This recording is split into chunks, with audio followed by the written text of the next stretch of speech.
kita mulai pembelajaran malam hari ini, kita berdoa terlebih dahulu supaya apa yang kita pelajari bermanfaat dan teman-teman semuanya nanti diberikan kemudahan, diberikan kelancaran saat mengerjakan tugas atau mengerjakan soal-soalnya dan mendapatkan nilai yang memuaskan. Mari kita berdoa menurut kepercayaan dan agama masing-masing. Berdoa mulai. Berdoa selesai. Terima kasih banyak. Kita mulai ya. Soal yang pertama, seorang perawat komunitas di sebuah klinik home care melakukan screening kejadian AIDS. Hasil screening menunjukkan satu orang remaja positif. Apakah tindakan keperawatan yang paling tepat yang bisa dilakukan? Apakah meminta klien ditemani anggota keluarga sebelum menjelaskan hasil tesnya? Atau KB menyarankan klien untuk melakukan screening lanjutan? Atau KC memanggil anggota keluarga klien untuk diberitahukan hasil tesnya? Ataukah dia mengkaji riwayat klien fokus pada perilaku beresiko tinggi ataukah merujuk klien ke dokter untuk menjelaskan hasil tesnya? Kira-kira yang mana jawabannya?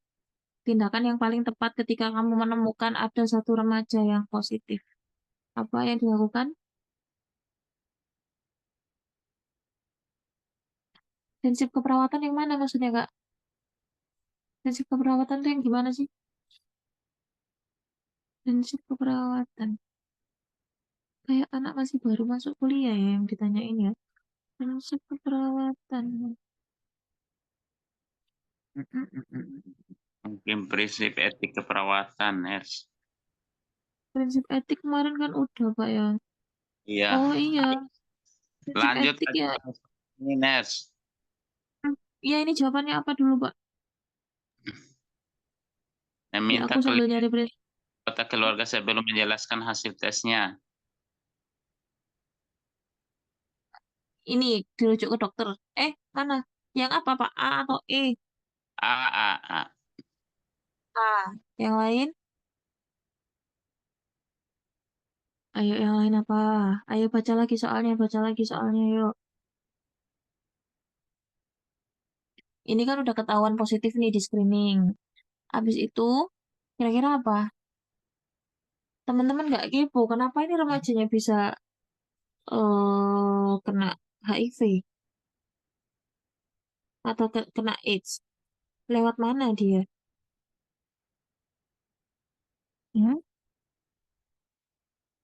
Ya, jadi kalau semisal sudah eh, ada hasil screening ya, sudah ada hasil screening menunjukkan bahwa dia itu positif, kan kita nggak cukup data untuk mengetahui kalau memang, oh dia positif kok, tapi kita nggak tahu, maksudnya positifnya tuh apakah yang sudah dia perbuat gitu loh.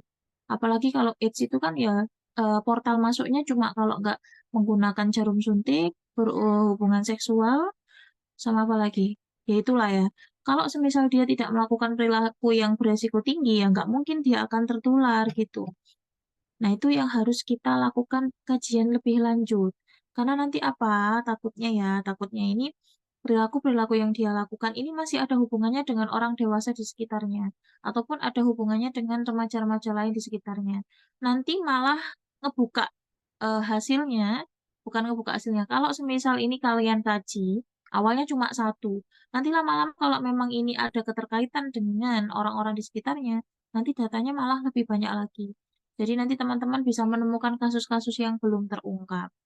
Kalau merujuk klien ke dokter untuk menjelaskan hasil tesnya, sebetulnya ya untuk menjelaskan hasil tes ini ya memang itu wewenang dari dokter. Tapi ini yang ditanyakan adalah tindakan yang tepat. Tindakan yang tepat itu kaji dulu. Dia ini riwayatnya ngapain, kok bisa tiba-tiba AIDS, ya. AIDS itu nggak semudah itu dan itu prosesnya lama. Ingat ya, ada 4 stadium ketika kita bisa menuju terjadinya AIDS. Itu pun waktunya, kurun waktunya sampai 10 tahun. Ya.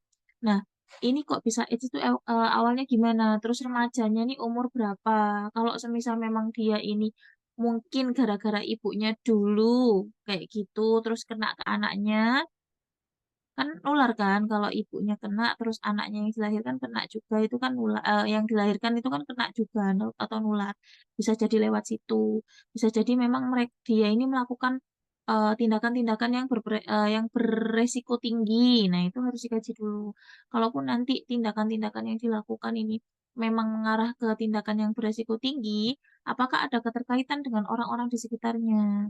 Ya, nah ini kan kita perawat komunitas. Ingat, perawat komunitas itu salah satunya tugasnya ataupun perannya yaitu penemu penemu kasus, ya.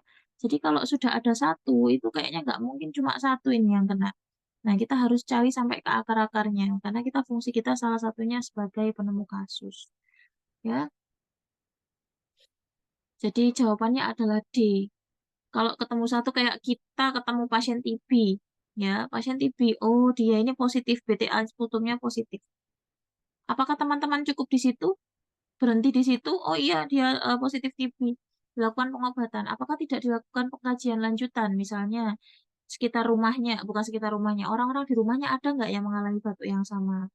Kemudian orang-orang di rumahnya, apakah sebelum-sebelumnya itu pernah punya sakit yang sama? Terus apakah ada balita? Terus rumahnya itu bagaimana lingkungannya? Nah, itu harus dikaji. Karena kita harus mengumpulkan data sebanyak mungkin untuk memastikan bahwa memang, oh iya nih, TB-nya tuh gara-gara memang dia itu di tempat kerjanya ada temannya yang batuk lama nggak pernah pakai masker. Terus di rumah juga kondisinya lembab, cahayanya kurang. Jadi memang mendukung mengarah ke TB. Kayak gitu. Itu pun juga berlaku di kasus ini. Kenapa si anaknya ini bisa kena AIDS? Nah, itu harus dikaji riwayatnya, kita cari dan kita fokuskan ke perilaku yang beresiko tinggi. Tadi salah satunya penggunaan jarum suntik yang bergantian ataupun mungkin dia melakukan hubungan seksual yang tidak aman. Nah, itu harus dilakukan pengkajian lebih lanjut. Jawabannya adalah D. Kalau untuk langkah selanjutnya setelah pengkajian itu apa, Ners? Langkah selanjutnya setelah pengkajian, penentuan diagnosa, Pak. Penentuan diagnosa. Ini apa sih yang ditanyakan asuhan keperawatan, Pak? Enggak, maksudnya terkait dengan soal ini, Nes, kan sudah didapatkan satu remaja positif. Terus tindakan yang tindakan yang paling tepat itu artinya mengkaji riwayat klien. Terus setelah sudah kita mendapatkan riwayat tersebut, misalnya tindakan sebagai perawat komunitas, apakah untuk merujuk ke dokter kah atau bagaimana kan? Ya, dirujuk ke puskesmas, Pak, pastinya. Kan di puskesmas ada ya, khusus untuk nangani kasus HIV/AIDS, Ada. Nah.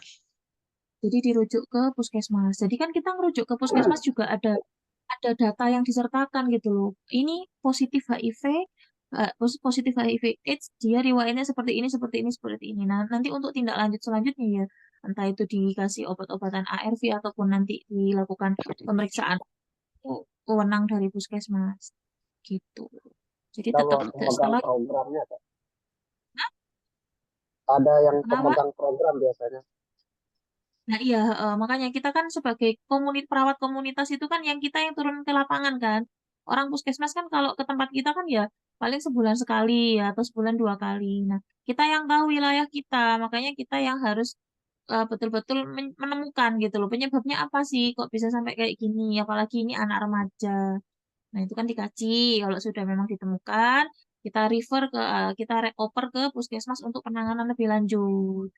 Karena tadi balik lagi perawat komunitas itu salah satu tugasnya ataupun perannya adalah sebagai penemu kasus di sebuah komunitas. Gitu. Ya, Kalau Ners, banyak maaf, kalau terkait dengan misalnya poin A, Ners, artinya perawat di sini kan melakukan screening sehingga didapatlah positif pasien ini. Misalnya untuk pilihan A meminta klien ditemani anggota keluarga sebelum menjelaskan hasil tesnya. Bagaimana penjelasannya itu, Ners? mungkin ini kenapa harus ditemani anggota keluarga, karena ini kan anaknya masih remaja ya Pak ya, masih di bawah apa sih namanya perlindungan ataupun hak asuh dari orang tuanya. Makanya orang tuanya juga harus dikasih tahu terkait kondisi si anaknya. Tapi kalau semisal untuk menjelaskan hasil tes, itu sebetulnya memang bukan wewenang kita. Bukan wewenang kita sebagai perawat. Itu kan biasanya kita refer ke dokter. Nanti dokternya yang memberikan surat keterangan, penjelasan, seperti itu. Kalau ini ya, kalau saya di posisi seperti ini, perawat komunitas ini tidak saya beritahu langsung kalau anak ini mengalami HIV/AIDS. Ya, Tapi saya Kak lakukan pengkajian. Apakah kamu pernah melakukan hubungan seperti ini, ataukah pernah menggunakan jarum suntik secara bergantian? Nah, itu kita ngobrol kayak ngobrol biasa aja. Kalau sudah datanya sudah didapatkan, ya sudah didapatkan, kita baru rujuk ke puskesmas. Nanti puskesmasnya ini yang biasanya entah di sini ada pemegang program nggak dari puskesmasnya.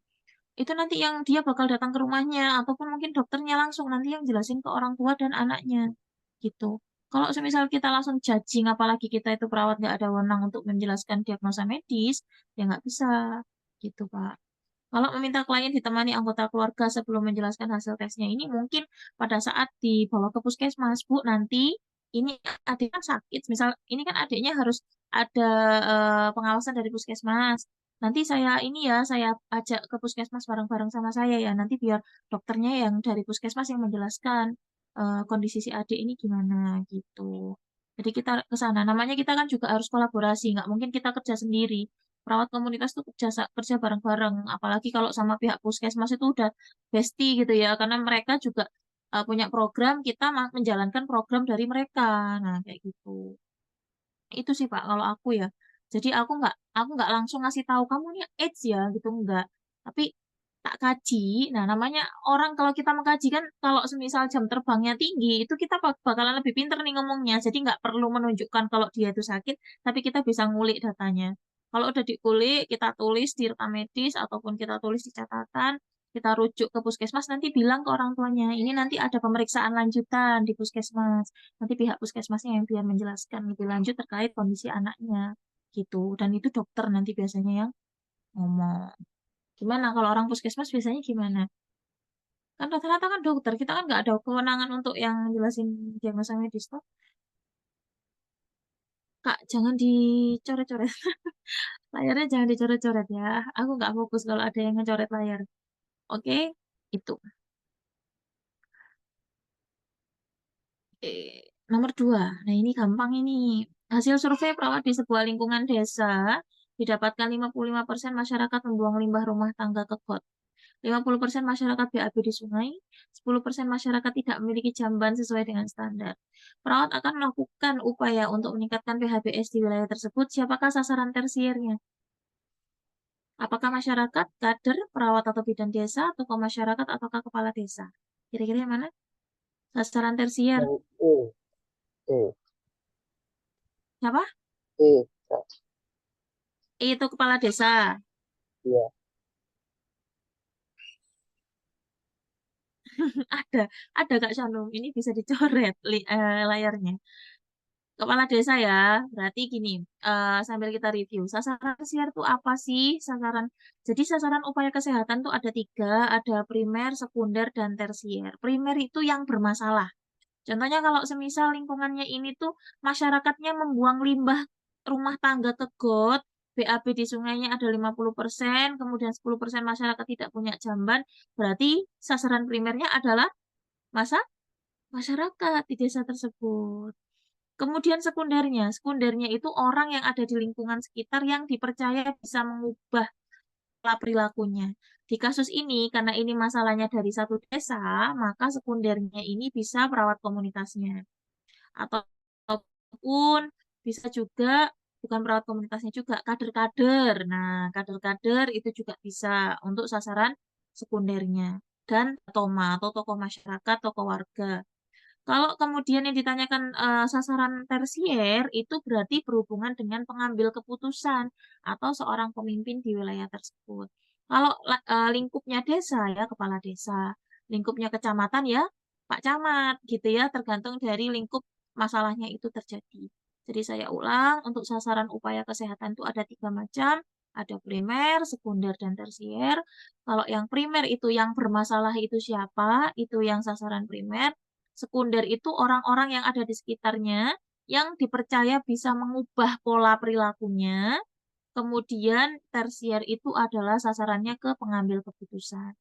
Kak, kalau semisal masalahnya di sekolahan, kira-kira tersiernya siapa?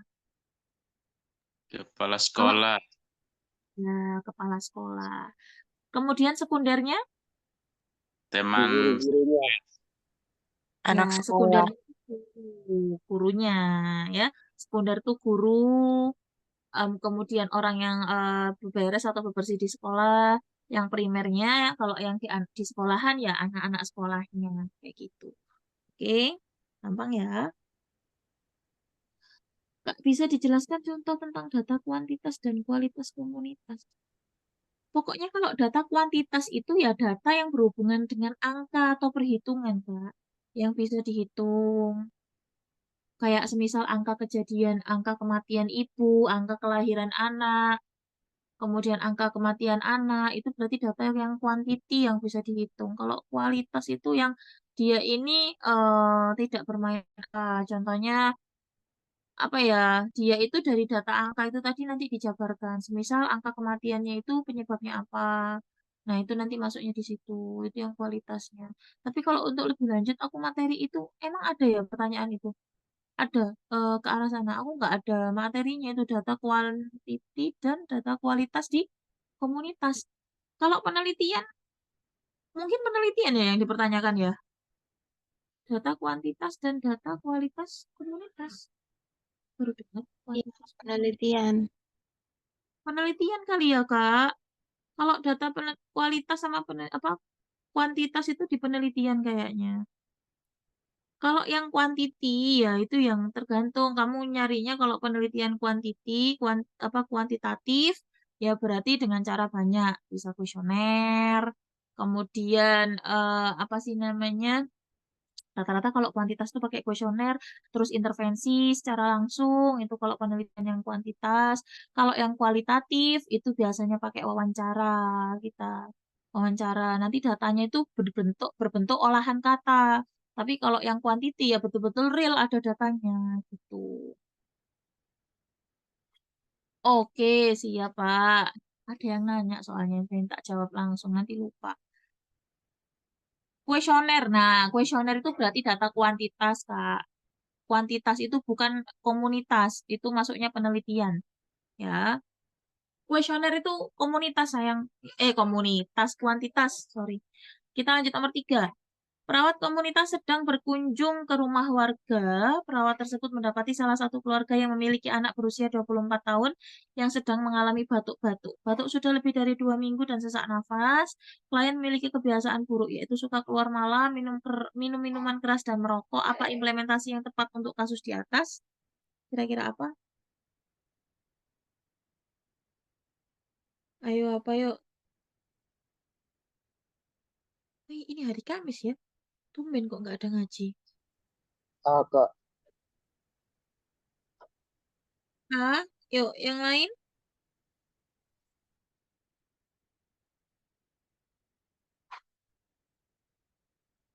Hah? Ah, kok Kak? D. Implementasi udah batuk dulu lebih dari 2 minggu ada sesak nafas loh ya.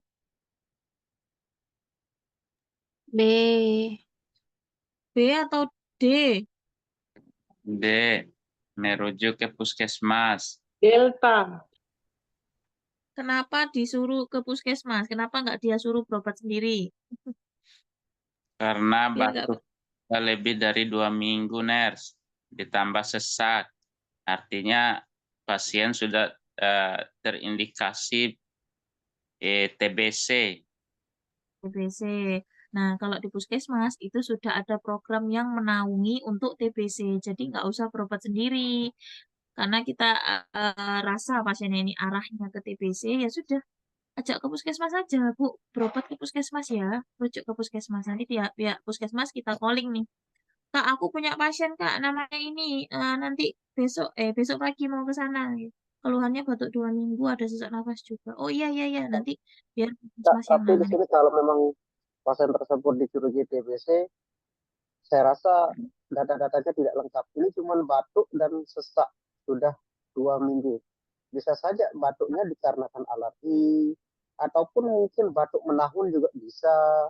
Ini tidak ada data-data yang lebih ke TBC, misalkan yang paling menonjol pada saat pasien TBC itu seringkali ditemukan badannya kurus, kemudian Keringat di malam hari ya. ya keringat di malam hari. Saya rasa ini yang paling tepat mungkin yang B, menganjurkan kalian untuk berobat dulu, baru melakukan cek lab.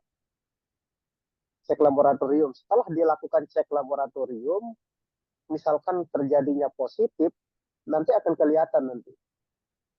Itu sih menurut Iya, saya. tapi itu kan sudah ada di puskesmas itu. Menganjurkan klien untuk berobat dan cek laboratorium kan sudah ada di puskesmas. Ya, kalau ada yang gratis kenapa harus bayar ya Pak ya? Dalam arti kan di sini kan kita uh, kalau memang ke puskesmas itu kan maksudnya yang di soal ini dia sudah sudah sudah tahu bahwa pasien tersebut TBC ini kan katanya merujuk ke puskesmas, berarti seseorang tersebut sudah diketahui pasien tersebut terindikasi TBC, bukan dilakukan untuk melakukan pengecekan di puskesmas. Ini katanya di sini dikatakan merujuk ke klien ke puskesmas, artinya si pasien itu terindikasi untuk pasien TBC. Di sini data-datanya tidak lengkap gitu loh. Datanya kurang gitu loh Pak, paham tak? Soalnya di sini batuknya cuma lebih dari 2 minggu, terus ada sesak nafas. Ya memang sih kalau TBC itu ada harus ada demam terutama di malam hari, berat badan menurun, nafsu makan berkurang, berkeringat di malam hari tanpa aktivitas. Ya memang ada. Tapi biasanya kalau kita udah batuk lebih dari 2 minggu, itu ngarahnya itu langsung mengarah ke batuk yang mengarah ke apa sih namanya? TBC. Ya betul sih, bisa sih dijadikan masukan. Kalau semisal di sini datanya itu ditambahkan tadi adanya demam di malam hari, kemudian nafsu makan menurun, itu lebih ke prefer ke TBC. Tapi kan memangnya kurang, ya sudah. Jawaban yang B juga bisa masuk. Kita anjurkan kliennya untuk berobat dan cek laboratorium. Sebetulnya kalau semisal sudah sesak napas ini ya memang harus langsung, intinya harus langsung dirujuk ke Fasiankes gitu loh intinya, harus langsung dirujuk ke Fasiankes karena memang ada kegawat daruratannya karena dia merasa sesak nafas itu tadi gitu. Jadi pilihan untuk yang A sama C itu pasti salah.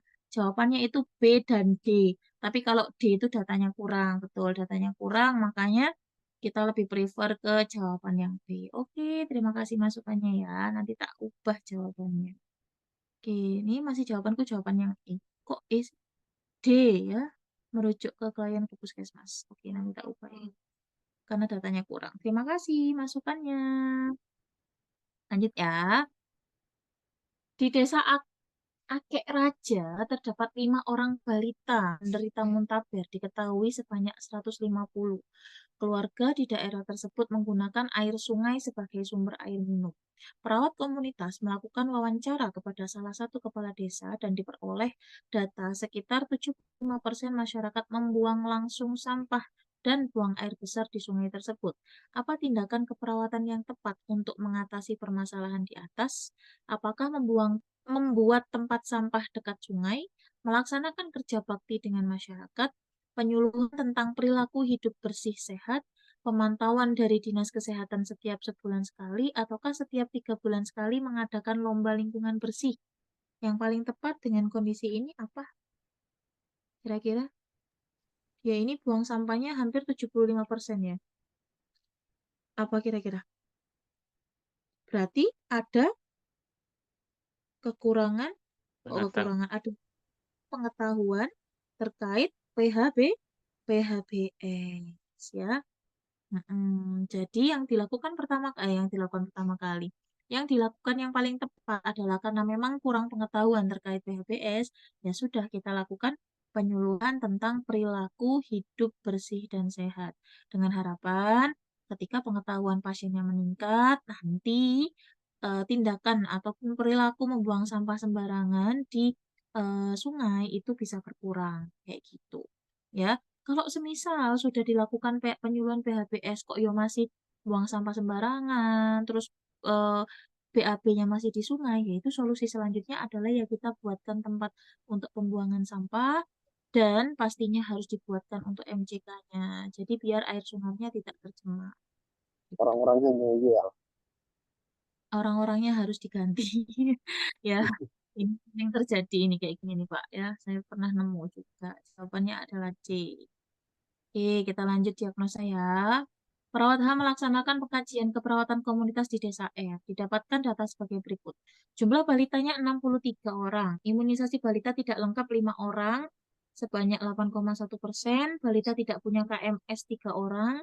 Balita tidak pernah dibawa ke posyandu 3 orang. Berat badan tubuh bayi di bawah garis titik-titik pada garis hijau mungkin ya, KMS 1 orang. Dan berat tubuh bayi di bawah garis merahnya ada 3 orang. Diagnosanya apa ini kira-kira? Kak, defisit kesehatan komunitas. Yuk, yang lain?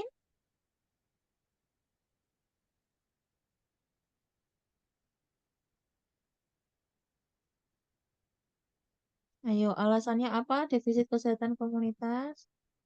Lebih dari satu kasus. Kemudian yang kedua, kemungkinan tidak ada program yang berjalan atau memiliki program tapi programnya eh, Cakupannya kurang. ya Hmm.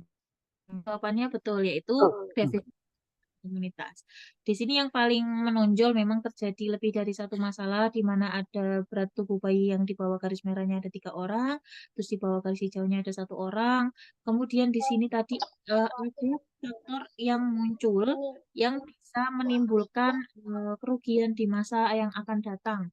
Contohnya tadi ada imunisasi balita yang tidak lengkap, kemudian ada yang sampai nggak punya KMS ya, dan ada yang juga tidak dibawa ke posyandu. Berarti faktor resikonya ada 3, permasalahannya ada 2.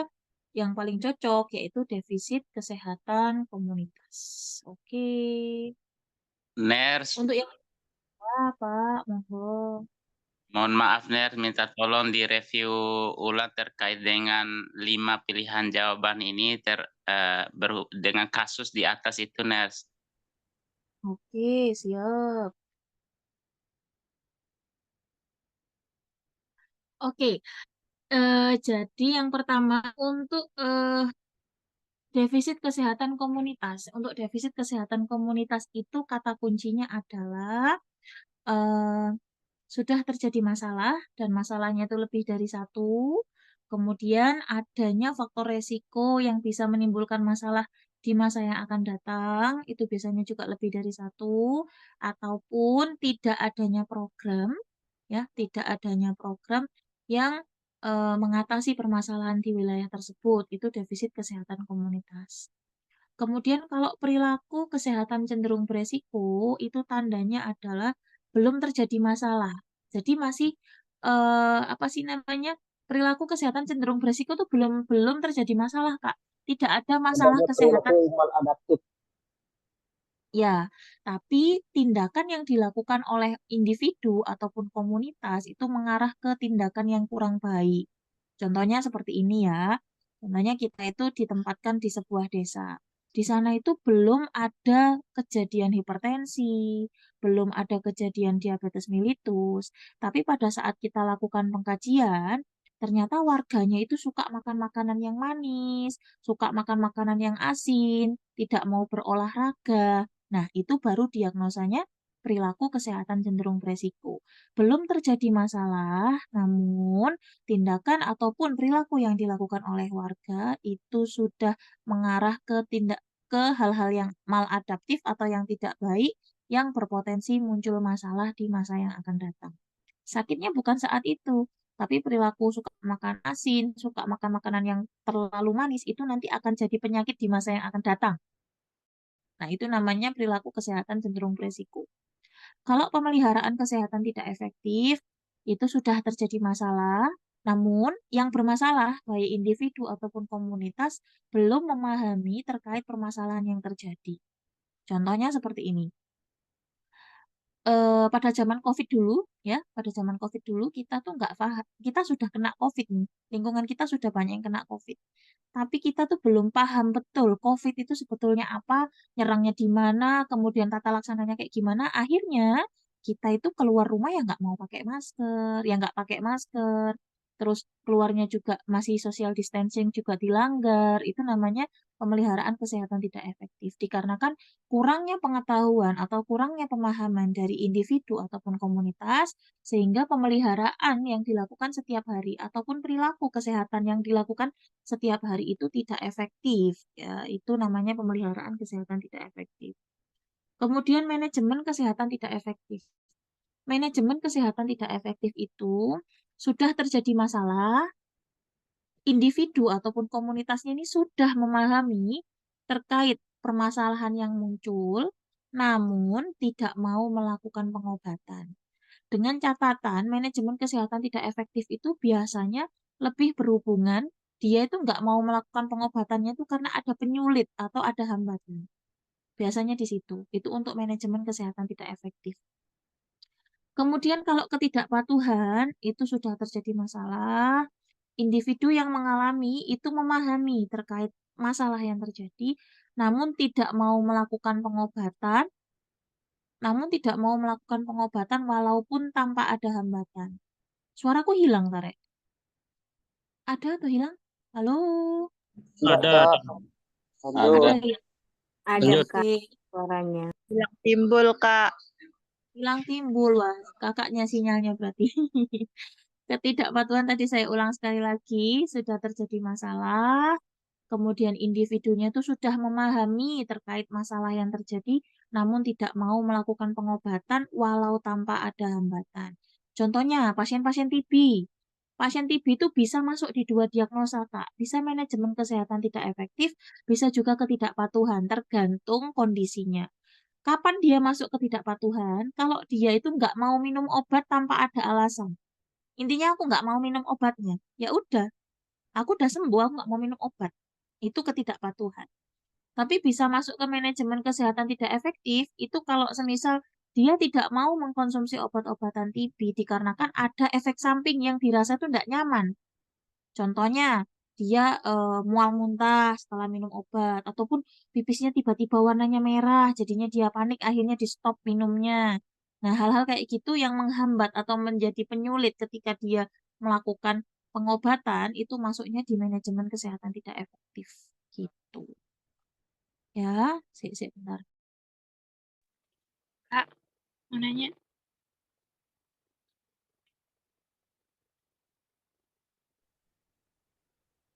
Iya, Kak, monggo, silakan. Kan biasa tuh ada soal tuh, Kak. Terus tuh di situ ada bahasa masyarakat tuh tidak tahu gitu. Nah itu kadang keluar pas kita pilih defisit pengetahuan itu ternyata jawaban yang betul itu defisit kesehatan gitu. Nah, mungkin gimana sih spesifik bedanya antara defisit kesehatan dengan pengetahuan gitu?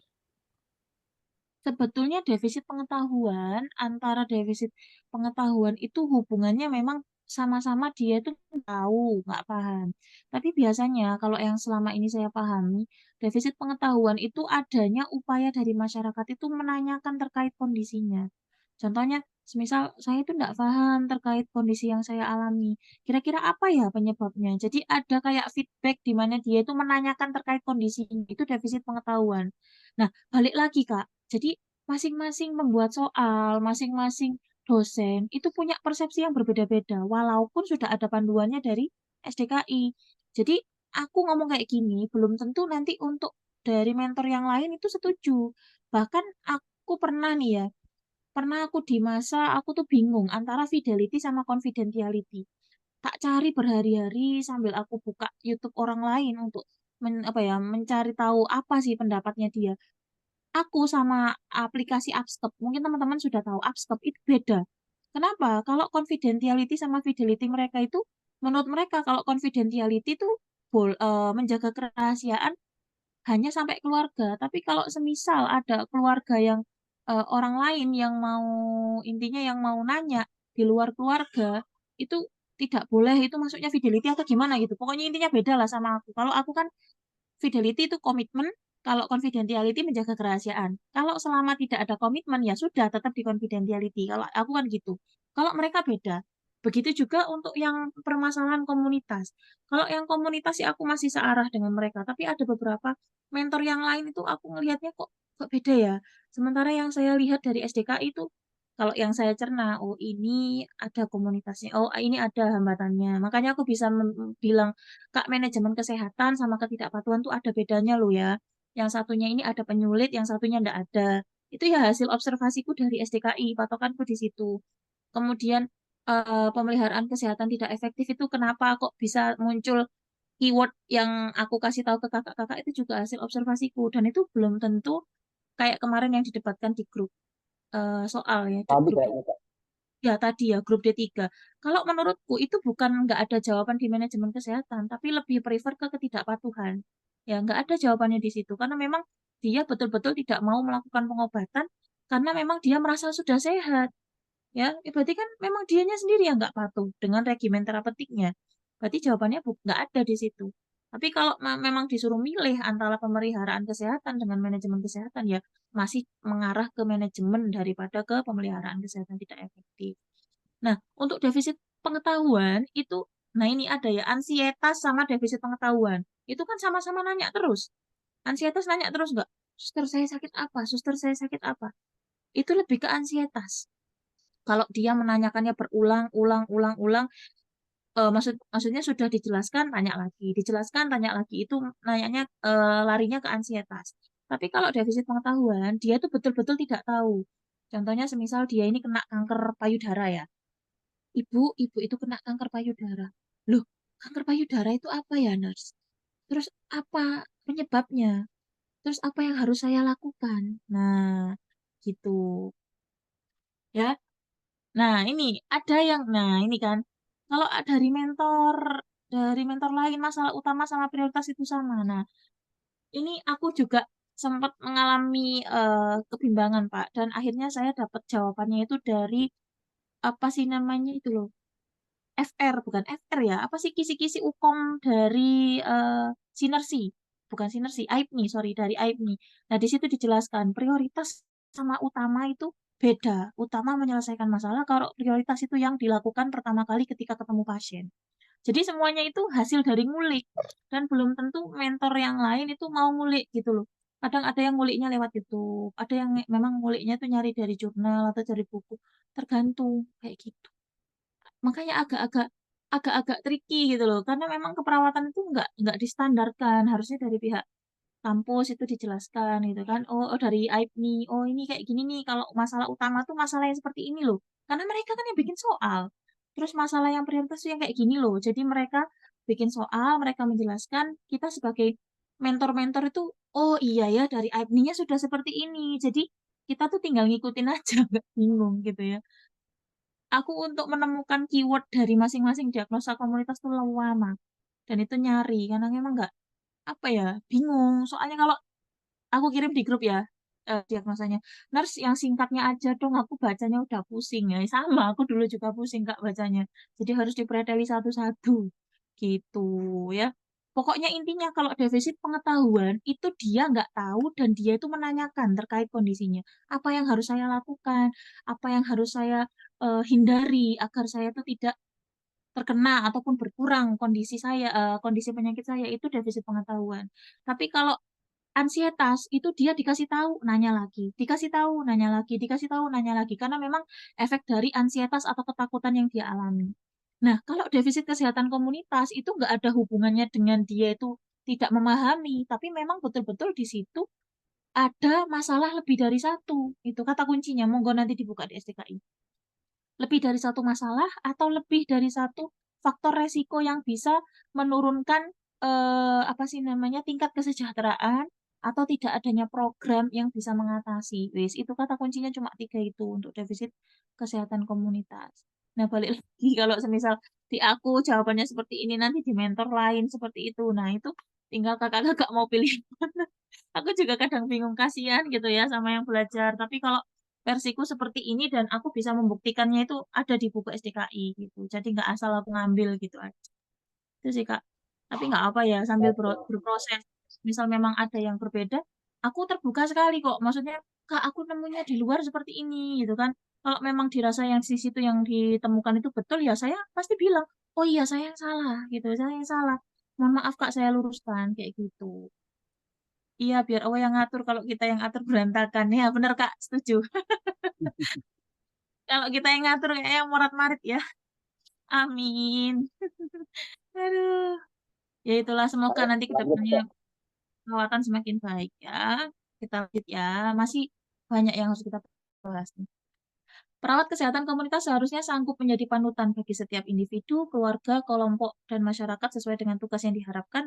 Peran perawat komunitas di atas sebagai apa? Role model, Panutan. role model. Gampang ya. Oke. Role model. Kalau pendidik itu berarti mengarahnya ke edukator atau memberikan edukasi. Advokat itu membela hak-hak dari masyarakat ataupun klien yang sedang kita tangani. Kalau manajemen kasus itu berarti kita yang menangani sebuah kasus, mulai dari kasus itu dari awal kasus sampai kasus itu selesai. Entah kita nanti membagi siapa yang bertugas untuk menangani ini, menangani itu. Nah, itu kita yang memanajemen atau kita sebagai manajernya, ya. Itu. Oke, kita lanjut. Nah, selamat datang di teori keperawatan. Adanya stimulus turunnya hujan lebat pada komunitas di pinggir sungai, persepsi penduduk terhadap banyaknya curah hujan mengingatkan mereka terhadap bencana banjir pada waktu yang lalu. Kesadaran mereka terhadap pencegahan dan penanggulangan banjir dan kecemasannya terhadap ancaman berkontribusi terhadap rencana mereka untuk penyelamatan dan meminta proteksi atau mencari bantuan. Kasus tersebut di atas sesuai dengan teori siapa? King, Callista Roy, Dorothy Orem, Betty Newman, atau Florence Nightingale. Kak, gimana ini aku harus ngafalin semuanya? Enggak, ada dong, ada shortcutnya. Nanti tak ajarin di sini. Kira-kira mana nih? Teorinya siapa? Ibu siapa?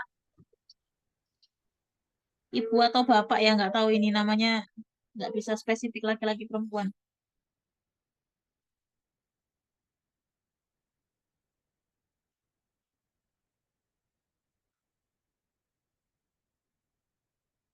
Ayo, Nightingale tuh apa? Ayo, Nightingale tuh fokusnya apa?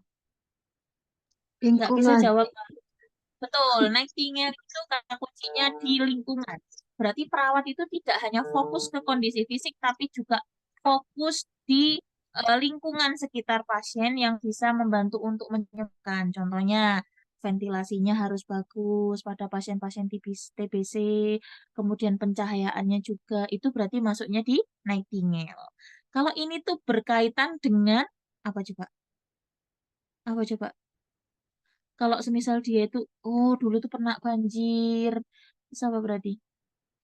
Terus akhirnya dia sadar kalau banjir ini nanti takutnya dia kena lagi, terus mulai belajar untuk menanggulangi banjir. Hah? Bingung? Ya wis lah, daripada bingung lama-lama. Jawabannya adalah Kalistaroy atau adaptasi. Nah ini tak kasih PDF-nya sebentar. Ya, adaptasi. Jadi adaptasi itu muncul akibat adanya stres. Stresnya itu nanti, oh inget. Oh iya ya, aku pernah kebanjiran nih. Kalau ada kebanjiran berarti aku harus seperti ini. Nah, itu namanya teori adaptasi. Loh, kok ini ku hilang ya? Centang-centangannya kok nggak ada? Nih, Kak ya. Florence Nightingale itu fokusnya adalah di environmental theory. Atau dia itu fokus di teori yang berkaitan dengan lingkungan pasien. Di mana menurut si Nightingale, lingkungan yang baik itu juga bisa menjadi salah satu faktor yang bisa menyembuhkan atau mempercepat penyembuhan dari pasien. Itu Nightingale. Contohnya apa lingkungannya? Udara yang segar, air bersih, sanitasi, cahaya atau sinar matahari langsung itu versi Nightingale. Jadi pada pasien-pasien yang memang membutuhkan ventilasi yang bagus, pencahayaan yang bagus, air yang bersih, itu berarti kita mengaplikasikan teori dari Nightingale. Gitu ya, Florence Nightingale.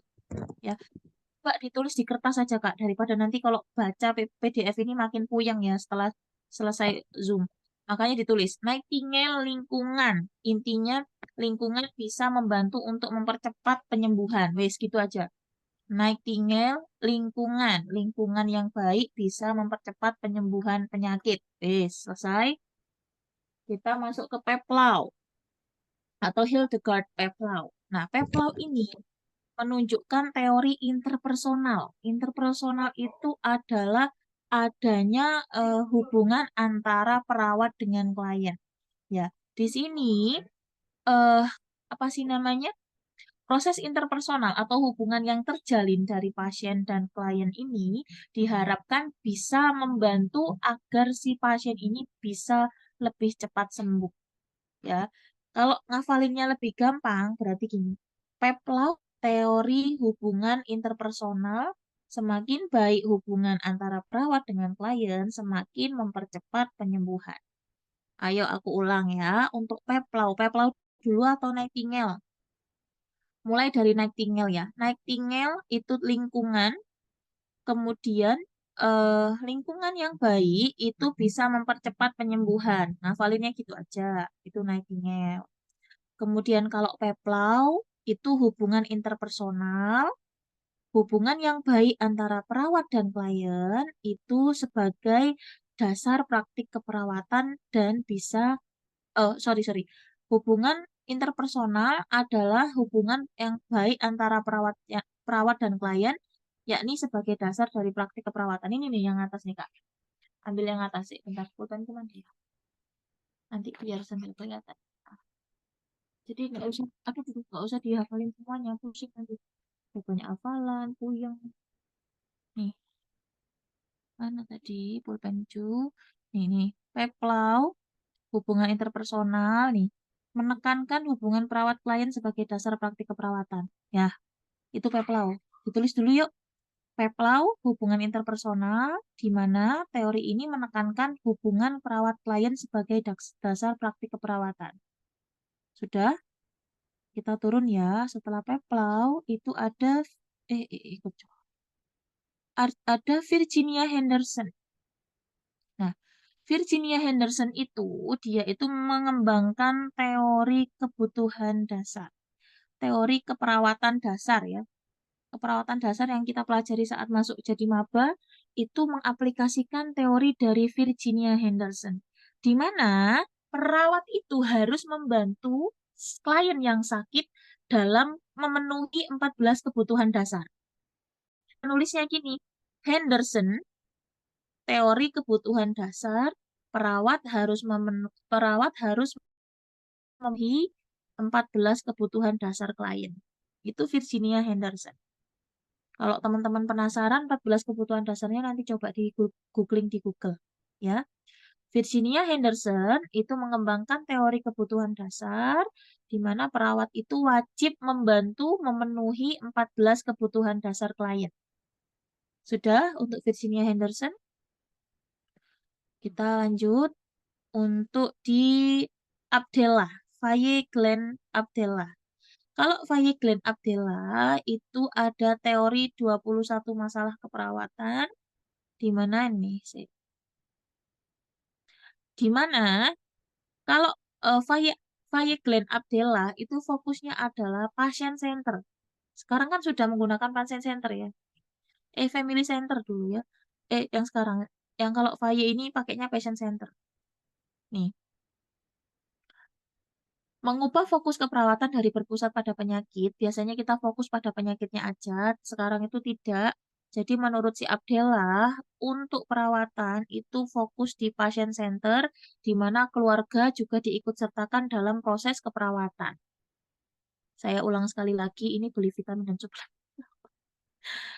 Ya, Faye Glenn Abdella itu mengutarakan terkait pasien center, di mana keluarga juga diikut sertakan dalam proses keperawatan, proses asuhan keperawatan. Faye Glenn Abdella mengatakan bahwa proses asuhan keperawatan sekarang berpusat pada pasien atau patient center, di mana keluarga juga diikut sertakan dalam proses asuhan keperawatan. Ya, oke. Kemudian ada Orlando, Ida Jane Orlando. Kalau Ida Jane Orlando ini mengembangkan teori proses keperawatan, yaitu nursing proses teori, di mana ini yang kita gunakan sebagai dasar kita melakukan penentuan apa sih diagnosa, ya. Yang ini mulai dari pengkajian, penentuan diagnosa, kemudian penentuan prioritas, intervensi, implementasi, sampai evaluasi. Itu sih Ibu Ida Jane Orlando yang mengumandangkan ya. Jadi teori proses keperawatan mulai dari pengkajian sampai evaluasi. Itu Ida Teori Jane ASCAP Orlando. lah ya. Ya, teori ASCAP. Boleh. Ya, itu Ida Jane Orlando. Oke. Kemudian di bawahnya ada Dorothy Johnson. Biasanya kita kenalnya dengan Dorothy. Nah, ini menemukan model sistem perilaku atau behavioral system model. Di mana ya, nih, perilaku pasien pada tingkat yang optimal itu akan menjadi nih. Sik. Jadi intinya kalau di model sistem perilaku itu semakin baik perilaku yang dilakukan oleh pasien itu akan semakin efektif dan efisien untuk mencegah ataupun mengatasi penyakit. Saya ulang sekali lagi untuk teorinya dari Dorothy Johnson untuk behavioral system model itu di mana perilaku yang optimal atau perilaku yang baik yang dilakukan oleh pasien itu akan menyebab lupa kan aku kan. Astagfirullahaladzim. Banyak dosanya nih. Perilaku pasien pada tingkat yang optimal akan membuat eh, ya Allah apa tadi ya? Akan membuat perilaku yang efisien bukan. Sik.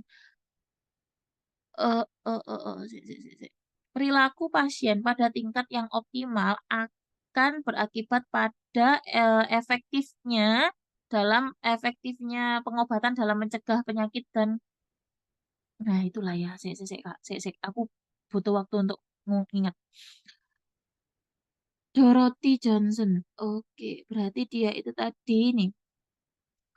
Perilaku pasien pada tingkat yang optimal, perilaku pasien pada tingkat yang optimal itu dapat mempercepat proses penyembuhan. Nah, ayo Kak, tulisan Kak. Tulisan Kak, tolong Kak. Perilaku pasien pada tingkat yang optimal itu bisa mempercepat proses penyembuhan. Ayo, ditulis. Minum dulu. Iya, minumnya masih jauh, nggak apa-apa. Nanti aja. Perilaku pasien pada tingkat yang optimal, intinya tindakan yang dilakukan dia itu yang adaptif ya, bukan yang maladaptif, itu bisa mempercepat proses penyembuhan. Itu model sistem perilaku. Ya, oke. Terus banyak loh, Rek, masih banyak sekali. Ada Roger, itu human being, ya, di mana pasien itu tidak dapat dipisahkan dari lingkungan kesehatan dan pengobatan, ya. Jadi antara eh, apa sih namanya pasien dengan lingkungan kesehatan dan pengobatan itu tidak dapat dipisahkan. Mereka tuh saling membutuhkan. Itu dari Roger, Martha Roger. Ya, nih Martha Roger itu nih seorang pasien tidak dapat dipisahkan dari lingkungan kesehatan dan pengobatan. Itu teorinya Martha Roger atau Theory of Human Being. Kemudian ada Dorothea Orem. Orem gitu. Rem itu self-care. Self-care teori. Kayak yang kita kenal ada self-care, partial care, total care. Itu uh, OREM ini tadi. Jadi kita sebagai perawat itu dituntut untuk membantu pasien agar pasien sampai mandiri. Saya ulang sekali lagi, kalau OREM itu teori self-care, di mana perawat itu dituntut untuk membantu pasien sampai pasien itu bisa mandiri. Itu OREM. Oke. Kemudian terkait Imogen Kings atau King, teori King. Kecoret nah. Jadi kalau menurut si King, keperawatan itu adalah tindakan saling berbagi informasi. Saling berbagi informasi di mana informasi ini digunakan untuk menetapkan tujuan bersama dan mengambil tindakan sesuai tujuan tersebut. Ya Allah, semoga bisa ngulang lagi ya.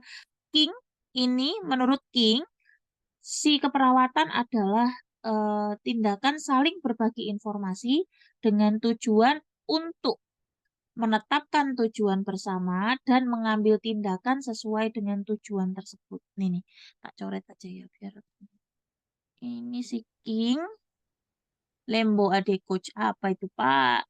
Pegel ya Pak? Sama.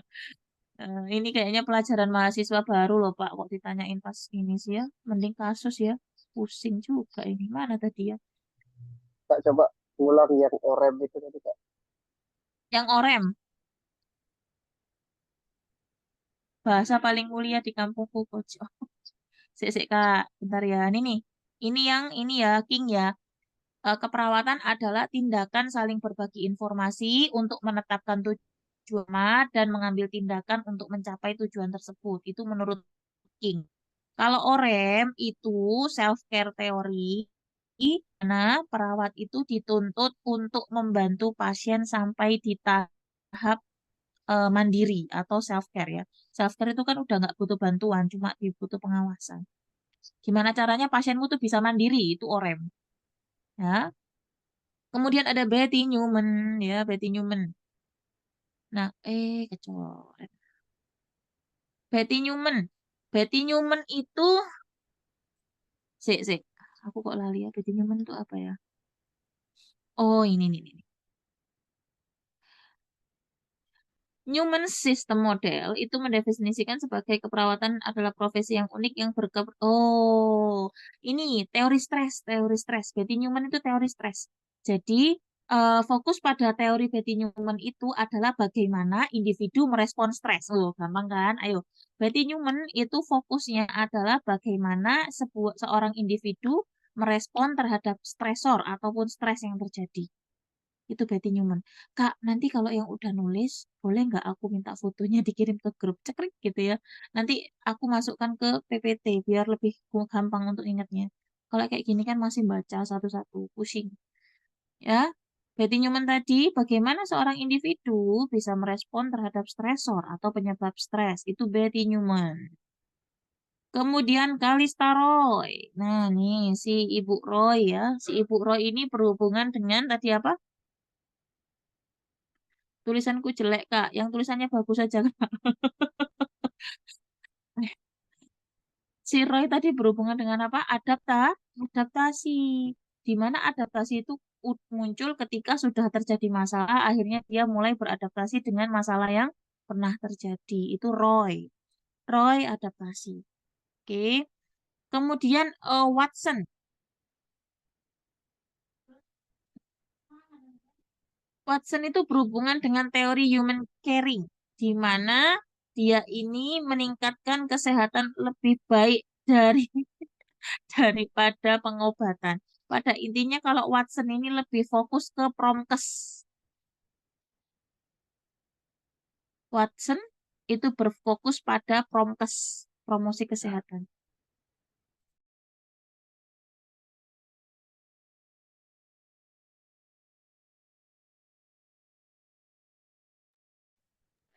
Kita lanjut ya. Kemudian ada Kolkaba. Kolkaba. Kolkaba itu teori of comfort. Ya, intinya kenyamanan. Berbicara tentang kenyamanan. Nah, kenyamanan di Kolkaba ini terkait kenyamanan fisik, psikospiritual, lingkungan, dan sosial budaya. Itu teori of comfort.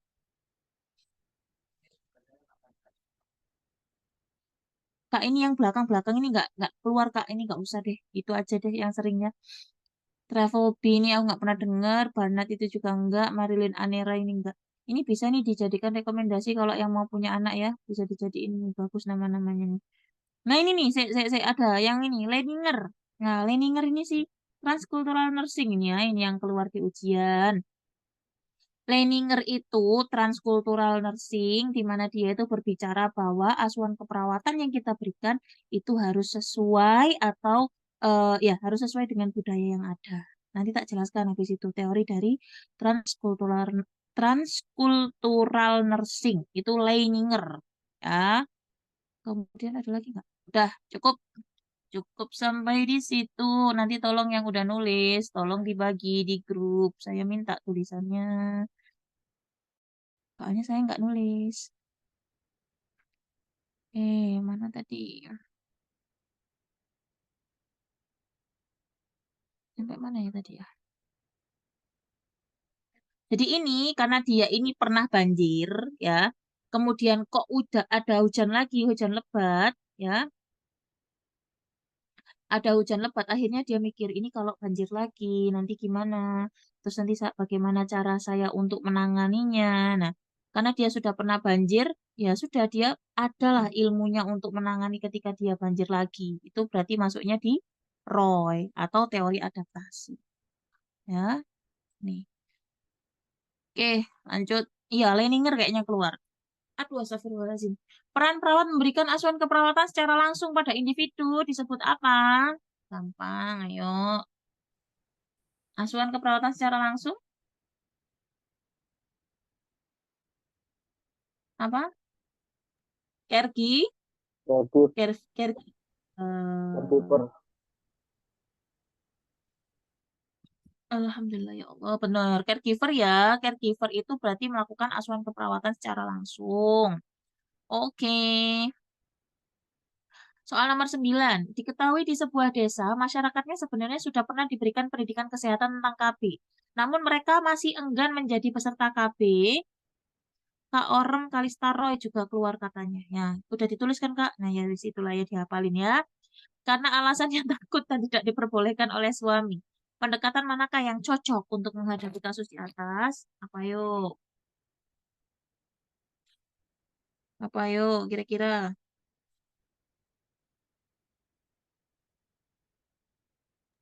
Yang C mungkin Kak. Ya, kita tampung ya Kak.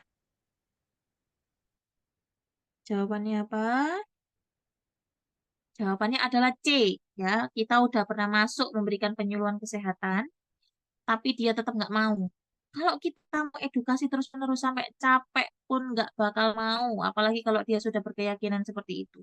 Maka yang paling tepat adalah ajak toga-tomanya, ajak orang yang mereka percaya untuk membantu, memotivasi agar mereka itu mau ikutan KB. Kenapa kok harus kenapa kok apa harus apa sih namanya? Ngajak Toga Toma karena apa? Karena nanti kalau Toga Toma yang ngomong itu lebih dipercaya daripada kalian, gitu ya. Jadi jawabannya adalah C. Menjalin kemitraan dengan tokoh masyarakat, tokoh agama untuk meyakinkan masyarakat bahwa KB ini itu sangat dianjurkan untuk dilakukan. Oke, kita lanjut. Soalnya sampai 15 tok kok, Kak. Cuma memang teorinya lumayan. Perawat melakukan pengkajian data di sebuah desa dan didapatkan data 35% masyarakat menderita hipertensi, 35% masih produktif, 10% penderita hipertensi pernah mengalami stroke ringan, penduduk desa biasa makan dengan makanan asin dan tinggi natrium. Banyak pemilik warung menjual ikan asin dan laris di desa tersebut. Karakteristik masyarakatnya 39% pendidikan tidak lulus, SD 80% bekerja sebagai petani, kader kesehatan mengatakan 80% masyarakat tidak pernah olahraga. Ayo apa yuk? Manajemen atau pemeliharaan? Mm, mm, mm, mm, mm, mm, mm, mm. Ayo apa yuk? Manajemen atau pemeliharaan? Kalau kenapa bukan defisiensi kesehatan komunitas, Kak? Itu riwayatnya ini. 10% penderita hipertensi pernah mengalami stroke ringan, itu sudah lampau, bukan yang terjadi saat itu. Jadi nggak kehitung masuk di defisit kesehatan komunitas. Apa berarti? Dia ini sudah tahu kalau hipertensi. Tapi perilaku yang dilakukan masih saja makan makanan yang tinggi asin dan maka jawabannya adalah D. Pemeliharaan kesehatan tidak efektif. Nah, ya ini ya. Defisit pengetahuan komunitas, Nunu. Defisit pengetahuan komunitas bukan itu sih. Tak cukup buku nih ya. Cek aja. Mana? Oh itu. Bentar, Kak, bentar. Ambil yang buku.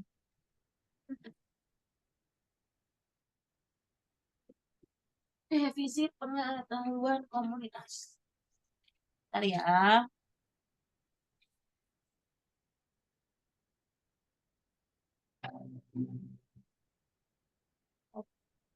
Defisit pengetahuan komunitas.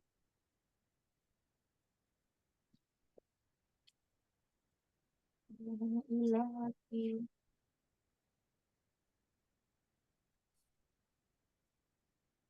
Defisit pengetahuan itu halaman biru yo. Yo. Hmm, defisit pengetahuan itu berapa? Kayaknya defisit pengetahuan komunitas komunitas tidak ada juga sudah.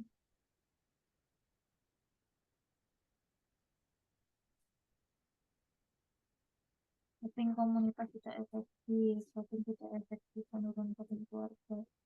Itu masih dan defisit kesehatan komunitas, defisit pengetahuan. Ini ya Kak ya, defisit pengetahuan itu subjektifnya menanyakan masalah yang dihadapi. Di sini ada nggak menanyakan masalah yang dihadapi? Ayo coba ya, aku baca bukunya, teman-teman lihat di situ. Menanyakan masalah yang dihadapi, ada nggak?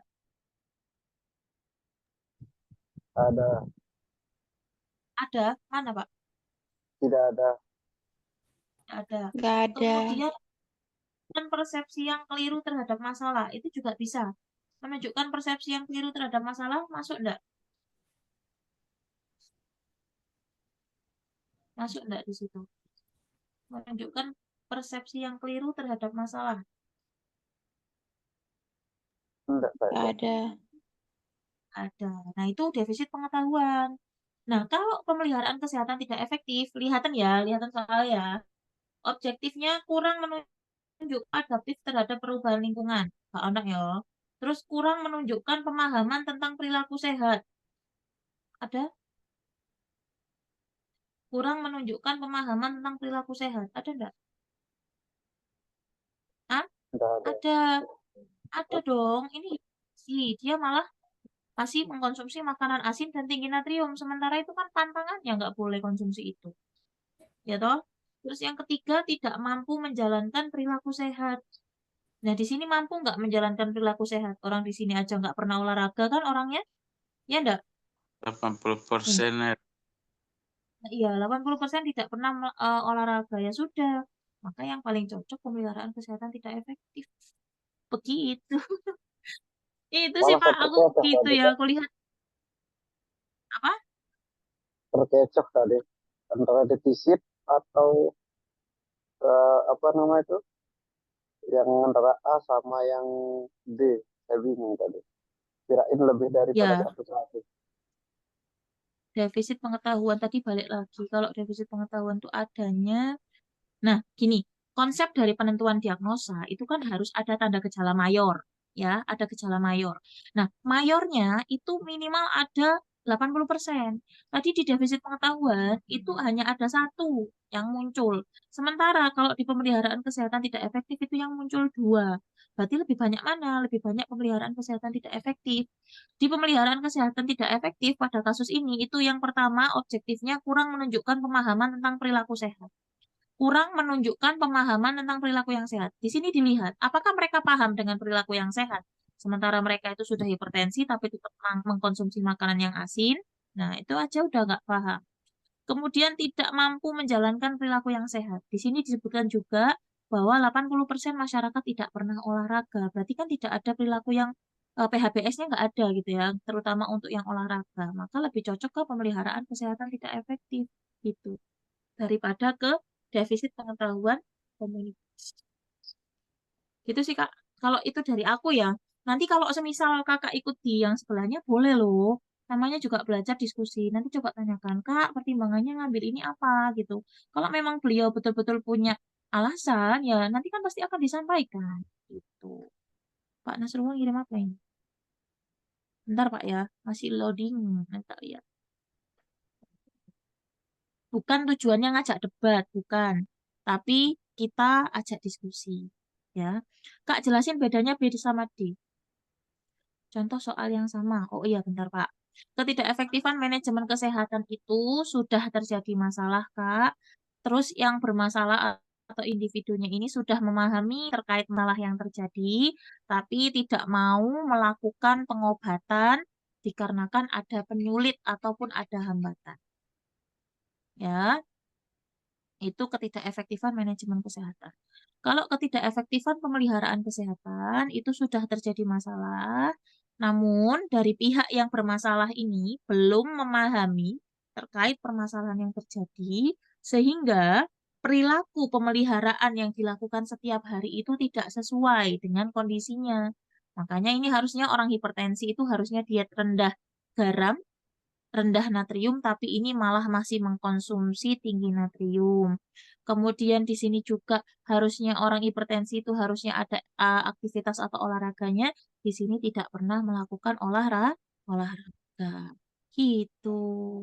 Bentar ya Pak. Tak buka. Nggak bisa muncul Pak Nasrullah. Boleh nanti di-share di grup ya Pak ya. Nanti kita obrolin setelah live. Jadi ini jawabannya adalah ketidakefektifan pemeliharaan kesehatan dikarenakan masyarakat di sini kurang menunjukkan pemahaman tentang perilaku sehat dan tidak mampu menjalankan perilaku sehat ditunjukkan dengan 80% masyarakat tidak pernah olahraga. Seperti itu.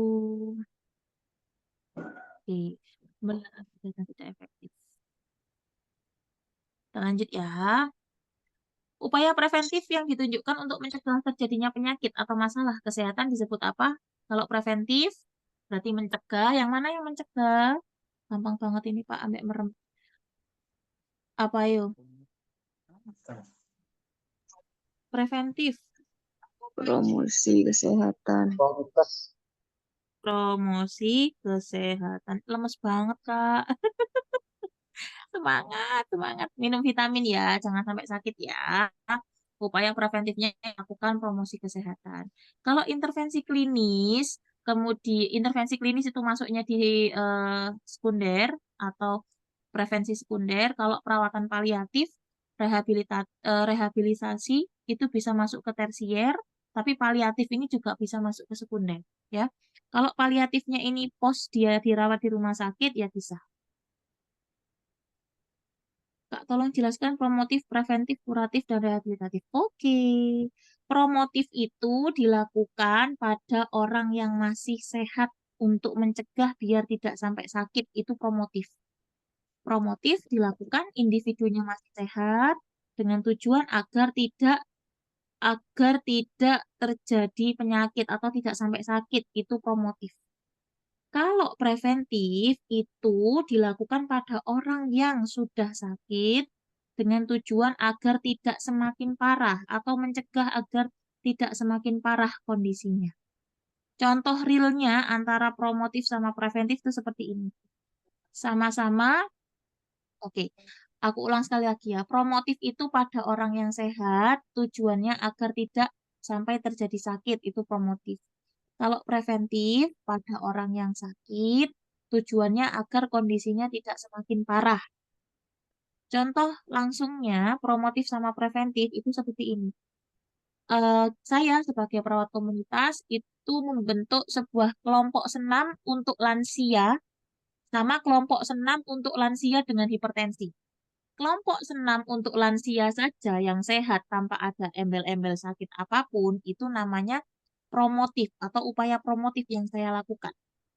Kalau saya bentuk kelompok lansia untuk senam dengan hipertensi, berarti itu upaya upaya preventif.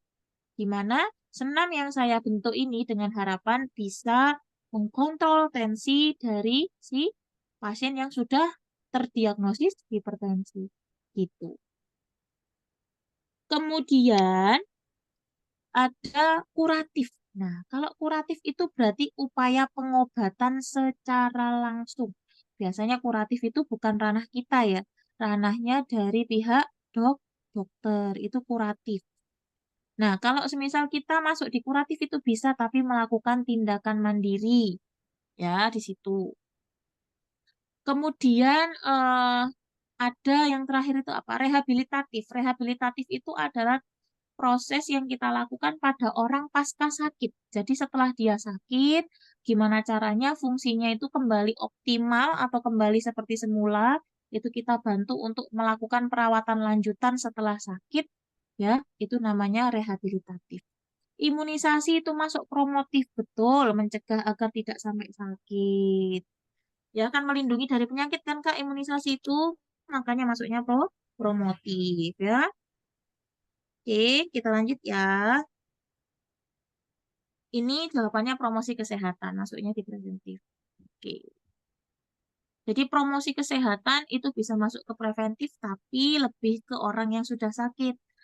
Kalau promosi kesehatan masuknya di promotif, berarti pada orang yang masih sehat. Sekunder. Kalau sekunder itu tindakan yang dilakukan pada orang yang sudah sakit. Contohnya screening. Oh, sorry. Yang sudah sakit atau yang berpotensi sakit.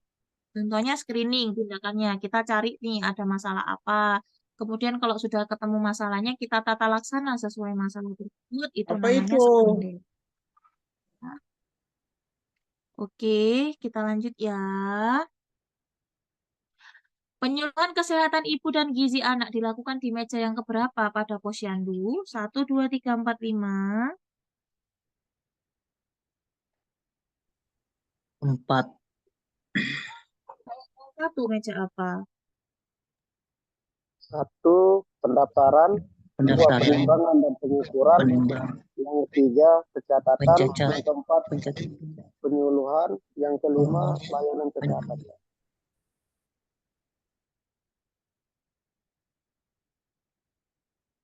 Oke. Pertama pendaftaran, kedua penimbangan, ketiga pengisian KMS atau pencatatan boleh, keempat penyuluhan, dan yang kelima pelayanan kesehatan. Ya, oke, sudah hafal. Kita lanjut. Pemberian kapsul vitamin A dilaksanakan pada bulan apa aja, Kak? Ini masih berseputar di posyandu ya. Bulan apa? Kalau Februari, Februari, Agustus. Agustus. ini di 2 bulan ya, di bulan Februari dan Agustus. Bukan salah satu, tapi dua-duanya. Jadi jawabannya adalah A dan B benar. Oke, good job. Nih ya, bulan Februari dan Agustus adalah bulan vitamin A. Di kedua bulan ini anak bisa mendapatkan suplementasi kapsul biru ya. Bentar. Kapsul biru untuk anak-anak usia 6 sampai 11 bulan, kapsul merah itu untuk anak-anak usia 12 sampai 59 bulan. Kali aja nanti nanya ya kapsulnya warna apa.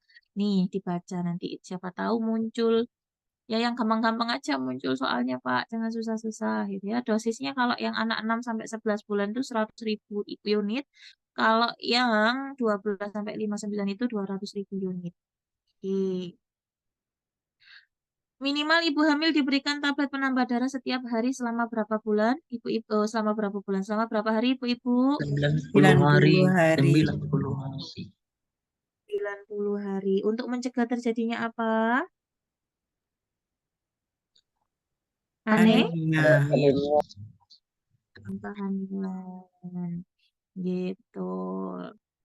Oke ya, nih. Tablet tambah darah merupakan tablet untuk suplementasi penanggulangan anemia, di mana setiap tablet sekurang-kurangnya mengandung zat besi setara dengan 60 mg besi elemental dalam bentuk sediaan ferrosulfat. Asam folatnya juga ada. Kemudian, sedangkan untuk dosis pemberiannya, tablet tambah darah diberikan setiap hari selama masa kehamilan sebanyak 1 tablet sehari ataupun minimal 90 hari. 90 hari. Ya. Oh, 90 hari. Ya, 90 tablet atau 90 hari. Kan sehari satu. Oke. Kak, Nah, ini boleh, Kak. kalau untuk anak remaja yang beresiko anemia itu pemberian tablet tambah darahnya sehari sekali juga. Tambah darah untuk anak remaja. Iya, Remaja ya, Kak ya, berarti ya. Kalau remaja itu biasanya diminum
Maaf, maaf, maaf. Tadi saya kelempar dari Zoom, terus lupa nggak nyalain. Iya, ya maaf Kak, maaf. Aku keluar dari Zoom dan lupa nggak nyalain mic ya. Jadi untuk yang anak remaja itu 1 minggu sekali ya, 1 minggu sekali. Kak, screening IVA Pap smear dilakukan berapa kali dalam setahun? Ayo, berapa kali ayo IVA Pap smear? Ayo, IVA Pap smear itu setahun berapa kali? Satu kali setahun. 1 kali setahun atau 3 tahun sekali? Ayo, yang benar yang mana? 3 tahun sekali. Ayo, yang benar yang mana? Jangan berubah pikiran loh. Belum tentu salah. Ayo, berapa ayo? Ayo, ada yang tahu bapak-bapak Pap smear? Kapan, Pak? IVA, ya, IVA tes untuk mendeteksi dini kanker leher rahim. Kalau hasilnya positif, itu 1 tahun sekali. Kalau hasilnya negatif, itu bisa 3 sampai 5 tahun sekali. Tergantung kondisi, ya. Itu IVA. Kalau Pap smear, ada yang bilang 3 sampai 5 tahun, tapi kita pakai patokan 5 tahun aja ya. 5 tahun sekali IVA Pap smear. Kalau hasilnya negatif. Kalau semisal itu IVA, kalau Pap smear itu dibedakan ada usianya Kak. 21, 29 itu 3 tahun sekali, 30, 65 itu 5 tahun sekali. Dan harus dikombinasikan dengan pemeriksaan HPV atau Human Papilloma Virus. Gitu ya. Oke, habis ini kita akan naik Leninger ya. Kak, Kak Soalnya mau 15. tanya dong. Iya, boleh. Kak, kalau screening di komunitas itu biasanya untuk berapa bulan ya?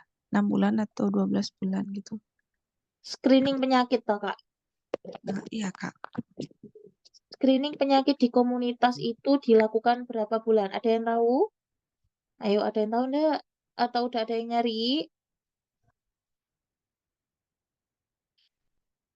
Tergantung jenis penyakitnya sih, Kak. Tapi biasanya itu untuk evasi, kalau saya pernah baca itu 6 bulan. Tapi sih ya, aku lupa itu sumbernya dari mana ya. Itu muncul tak, Kak, di FR? Ada muncul di FR kah? Ingat saya itu saat 2023 itu yang keluar, Kak. Coba nanti tak cari ya, Kak ya. Aku Iya. nggak mau ngasal jawab, takutnya nanti salah. Nanti tak cari ya di sini ya. Iya, Screening Kak. kesehatan Makasih, di Kak. komunitas berapa lama? Oke, sama-sama, Iya. Kak. Kita lanjut di nomor 15 dulu. Ada yang pernah tahu ini? Atau sudah paham terkait kategori posyandu? Ada yang udah tahu? Belum? Ya wis. Sebuah posyandu memiliki kader lebih dari 5 orang. Frekuensi penimbangannya lebih 8 kali per tahun. Cakupan KB-nya lebih dari 50% per tahun. Cakupan kumulatifnya lebih dari 50%, tetapi cakupan dana sehat tidak lebih dari 50%. Masuk posyandu apakah? Pratama, Madya, Purnama, Mandiri, Permata, BNI, BCA, BRI. Masuk posyandu yang mana? Masuk posyandu yang mana ini? Pratama, Madya, Purnama, Mandiri, Permata. Ini nama bank semua ya. Mandiri, Permata. Ayo apa? Purnama? Nah, ini ya. Jadi jenis posyandu itu ada 4, Kak, kategorinya. Yang pertama adalah posyandu Pratama. Posyandu Pratama itu posyandunya belum mantap, ditandai dengan kegiatan bulanannya belum terlaksana secara rutin. Jadi kadang ada posyandu, kadang enggak, kadernya kurang dari 5. Itu posyandu Pratama. Kalau posyandu Madya, itu posyandu yang sudah Oh iya, sorry. Posyandu Pratama adalah posyandu yang apa sih namanya, programnya itu belum berjalan dengan lancar atau belum berjalan dengan rutin, dengan kadernya itu kurang dari 5. Itu Pratama. Program belum berjalan dengan rutin, kader kurang dari 5. Itu Pratama. Kemudian ada Madya. Kalau Madya itu kegiatannya lebih dari 8 kali per tahun, rata-rata kadernya itu 5 orang atau lebih, dan cakupan kegiatannya masih di bawah 50%. Ya. Kalau yang Madya itu tadi kegiatannya sudah terlaksana lebih dari 8 kali dalam 1 tahun, kadernya 5 orang atau lebih, dan cakupannya masih kurang dari 50%. Itu Madya. Kalau Purnama, kayak ini ya, warung penyetan bebek. Purnama itu dia kegiatannya lebih dari 8 kali per tahun, dengan kadernya itu lebih dari 5 orang, tapi cakupan utamanya di atas 50%. Kalau Madya tadi kan masih di bawah 50%. Kalau Purnama sudah di 50%, tapi kekurangan di Purnama ini, dana kesehatannya itu masih kurang dari 50%. Nih, serta mampu menyelenggarakan program tambahan serta telah memperoleh sumber pembiayaan dari dana sehat yang dikelola oleh masyarakat yang pesertanya masih terbatas, yakni kurang dari 50% KK di wilayah kerja Posyandu. Jadi Posyandunya ini punya dana sehat dari warga, tapi warga yang ikut itu masih kurang dari 50% dari KK yang ada di wilayah kerja Posyandu. Itu Purnama. Kegiatannya lebih dari 8 kali, kadernya lebih dari 5, cakupannya lebih dari 50%, tapi dana sehat kurang dari 50%. Nah, itu Purnama. Ya, terus kita lanjut di yang terakhir itu mandiri. Kalau yang mandiri berarti baik semuanya, lebih dari 8 kali kegiatannya, kadernya lebih dari 5, cakupannya lebih dari 50%, kemudian dana sehatnya juga lebih dari 50%. Gimana? Perlu diulang lagi atau tidak? Tidak? Ulangi yang Madya. Yang Madya, oke. Yang Madya itu kegiatannya dalam 1 tahun sudah lebih dari 8 kali. Kemudian kadernya sudah 5 orang atau lebih. Tapi cakupan kegiatannya masih rendah, yaitu masih di bawah 50%. Maksudnya cakupan kegiatan itu orang yang terlibat untuk di Posyandu kita tuh masih kurang dari 50% itu, Kak. Itu sih Madya. Ya. Kalau yang Purnama tadi, kegiatannya sudah lebih dari 8 kali, kadernya sudah lebih dari 5, cakupannya sudah lebih dari 50%. Misal imunisasinya cakupannya sudah 50% dari warga, tapi dana sehatnya masih kurang dari 50% warga yang ikut nyumbang atau ikut memberikan dana sehatnya. Kemudian kalau yang mandiri, itu kegiatannya sudah lebih dari 8 kali, kadernya lebih dari 5, cakupannya sudah di atas 50%, dan dana sehatnya juga sudah di atas 50%. Kayak gitu. Ya, Oke. sudah ya. Oke. Karena di Oke. sini tadi soalnya adalah kadernya lebih dari 5, frekuensi penimbangannya sudah lebih dari 8 kali, cakupan KB-nya lebih dari 50%, tapi dana sehatnya kurang dari 50, maka jawabannya adalah Posyandu Purnama. Ya, jawabannya adalah C. Oke, ini selesai kita ke ini sih. Bentar, Pak. Bentar, Kak ya. Tak PDF kan dulu materi si mana tadi ya. Bentar ya, Kak. Ngomong hilang ya. Nangis aku nih hilang. Oh, ini Kak. Ada Kak. Transkultural nursing. Nah, lidah Jawa, Pak. Pakai bahasa Inggris. Keblibet. Mari kita bahas teori transkultural nursing ala Ibu Lening. Ya, apa sih itu? Tak bolehkah ada soal full komunitas yang DX biar 10 atau 15 soal lagi? Sek, Kak. Soal Kak, ada FR dari teman, ada soal DX komunitas. Waktunya ya nggak cukup, Kak. Boleh kalau besok malam? Besok malam ya. Mau bahas komunitas terus, Tarek? Coba kasih masukan. Mau bahas komunitas terus? Yang lain Kak, kalau bisa Ya, juga. yang lain itu penelitian ya. Tadi penelitian tuh belum masuk. Oh, maksudnya soal-soalnya ada. Aku ada. Boleh, boleh, boleh. Aku ada. Sesuai kisi-kisi ya. Sesuai kisi-kisi itu udah dibahas kemarin ya. UU kesehatan. Iya, kalau UU kesehatan aku harus nyari Rufa. Nah, ya Rufa. Komunitas jiwa KMB coach. Banyak, Pak. Kalau soal yang jiwa KMB itu banyak. Komunitas itu loh. Kalau bikinnya itu harus puyeng dulu. Ya, oke. Berarti besok kita bahas Rufa. Terus bahas terkait jenis penelitian keperawatan ya. Kak, boleh nggak setiap hari ada latihan soal? Waduh, aku nggak sempet ngasih ininya, Kak. Nggak sempet di grupnya. Paling tak share gitu, terus dibahas bareng-bareng gitu aja ya. Bentuk kayak Word gitu ya. Jadi nggak tak potongin satu-satu gitu. Nggak sempet. Nanti tak kasih ini aja PDF untuk latihan soal ya. Di Nambah print dari sedikit bukunya Kak, sendiri. Mm-mm. mengenai peraturan PHBS itu ada di Permenkes nomor 22269 tahun 2011. Itu yang peraturan Peraturan PHBS.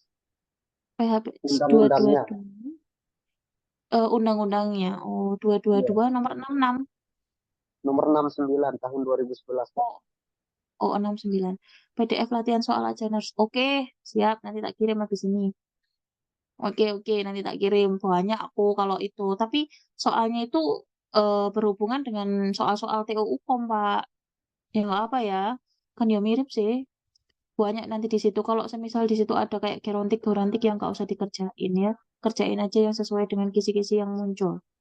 Oke, Nggak apa-apa kita Kak. bahas transkultural Yang nursing penting ya. kita yang penting kita apa namanya itu, kita sudah mengerti terhadap soalnya, yang mau soal itu, mau soal apa kek, nanti kalau sudah kita ngerti kan toh kita bisa jawab juga. Ngeri. Yang penting bukan soal kehidupan. Susah itu untuk dijawab.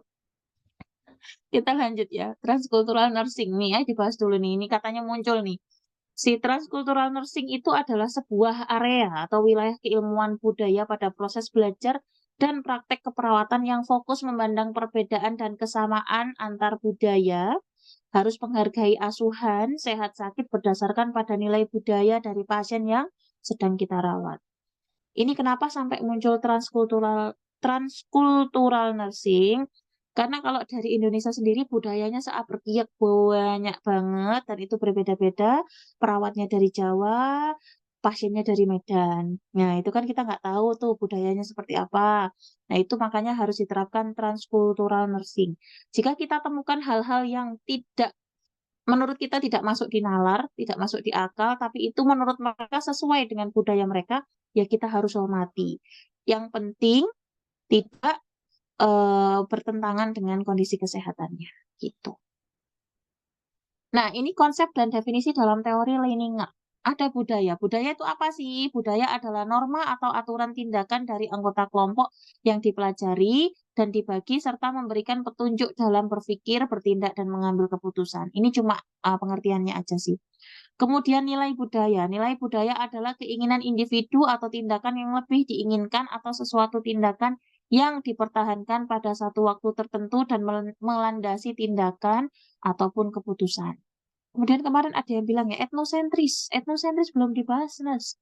Etnosentris adalah persepsi yang dimiliki oleh individu yang menganggap bahwa budayanya ini yang paling baik dari budaya-budaya orang yang lainnya.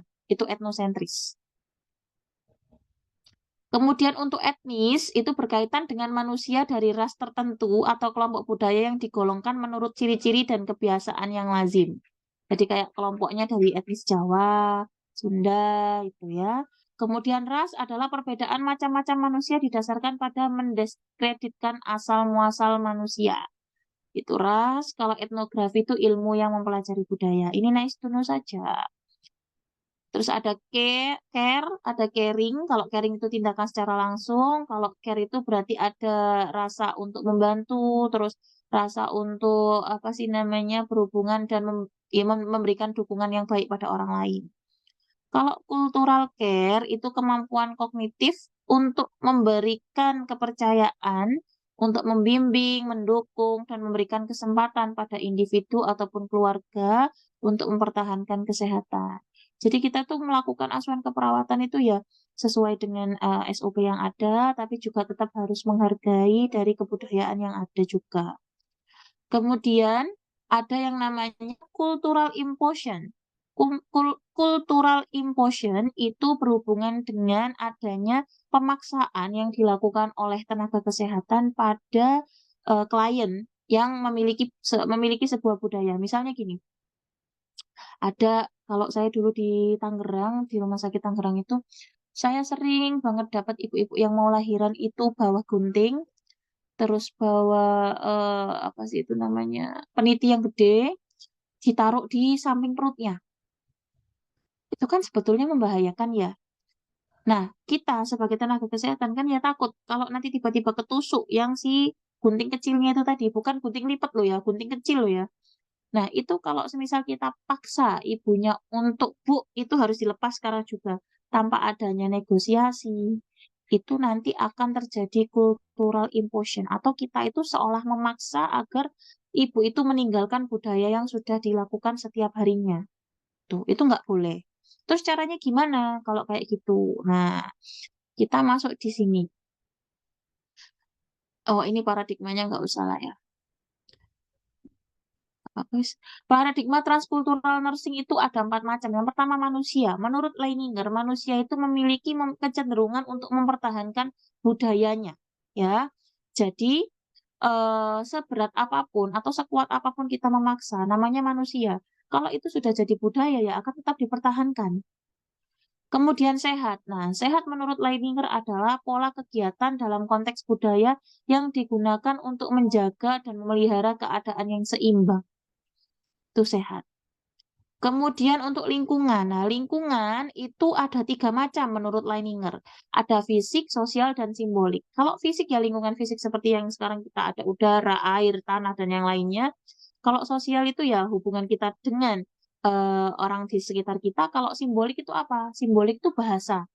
Simbolik itu bahasa, kemudian dari kultur, keyakinan, itu termasuk di lingkungan simbolik.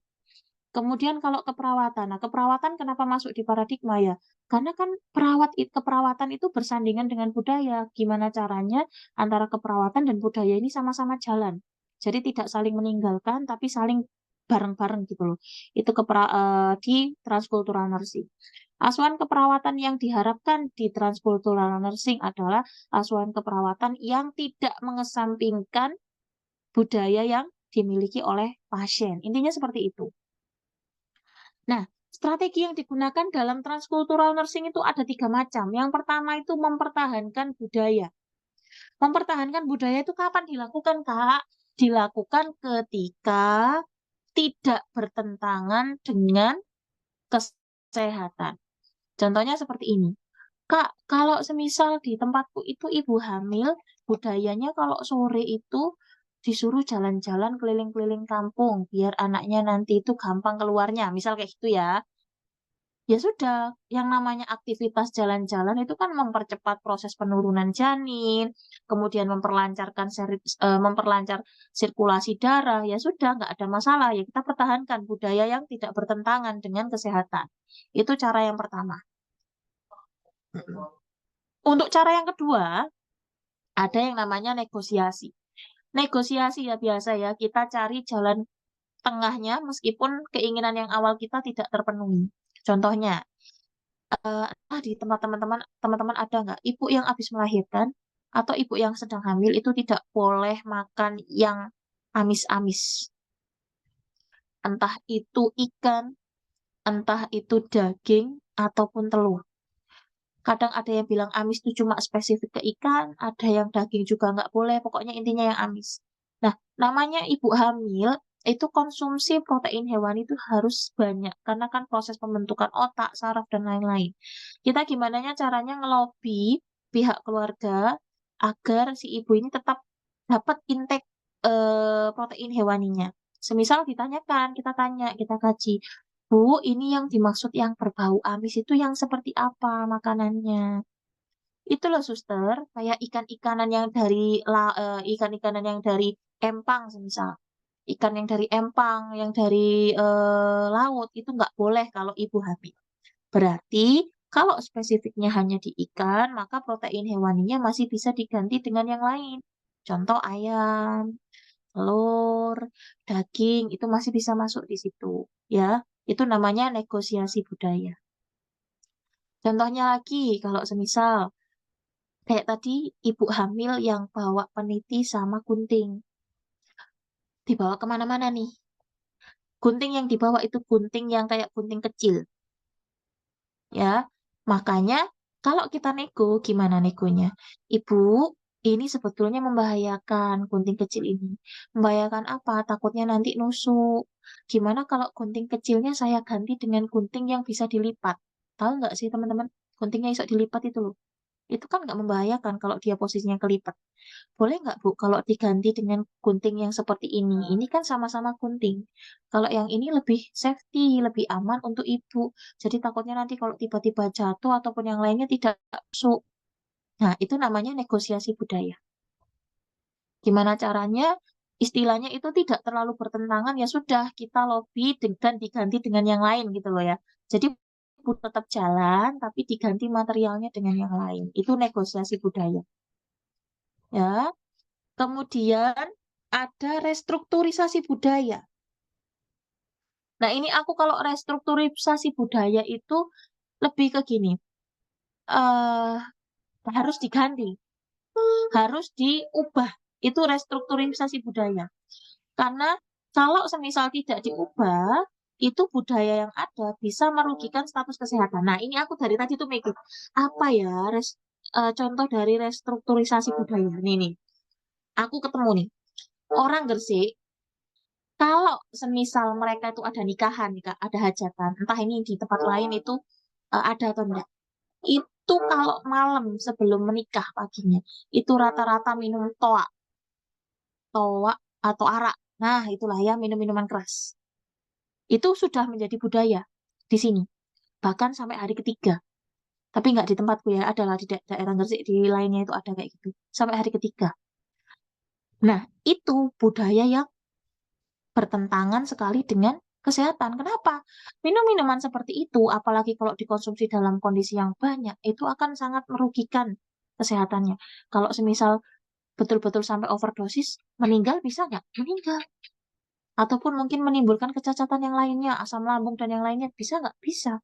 Nah, apa yang harus dilakukan? Itu kita lakukan restrukturisasi budaya. Kita ubah pelan-pelan, apa sih namanya, kebiasaan yang terjadi seperti itu. Nah, caranya gimana, Kak? Ya, caranya gimana ya? Pasti kita libatkan Toga Toma. Kemudian kalau semisal ada terjadi seperti itu, kita boleh libatkan pihak kepolisian. Dengan harapan ya berkurang, berkurang, berkurang, berkurang. Nanti budaya yang seperti itu tuh akan bisa hilang. Dari segi kesehatannya kita untung ketika mereka tidak melakukan seperti itu, nggak ada yang sakit, nggak ada yang meninggoy.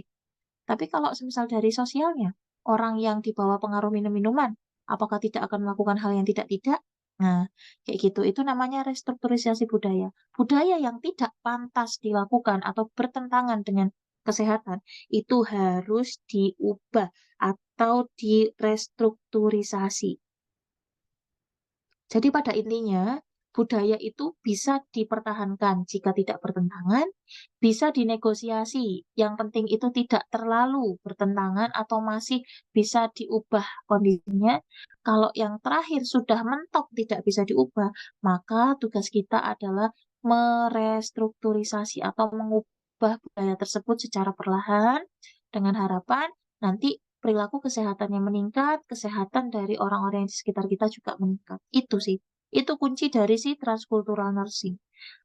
Ini tiga ini biasanya. Nanti muncul soal, kasus, kasusnya apa, terus apa yang kamu lakukan? Apa pertahankan budaya, apakah negosiasi, ataukah direstrukturisasi? Nah, terkait jawabannya apa, itu tergantung bagaimana teman-teman untuk menganalisa soal dan menalarkan jawaban dari soal tersebut. Pada intinya, poinnya seperti itu.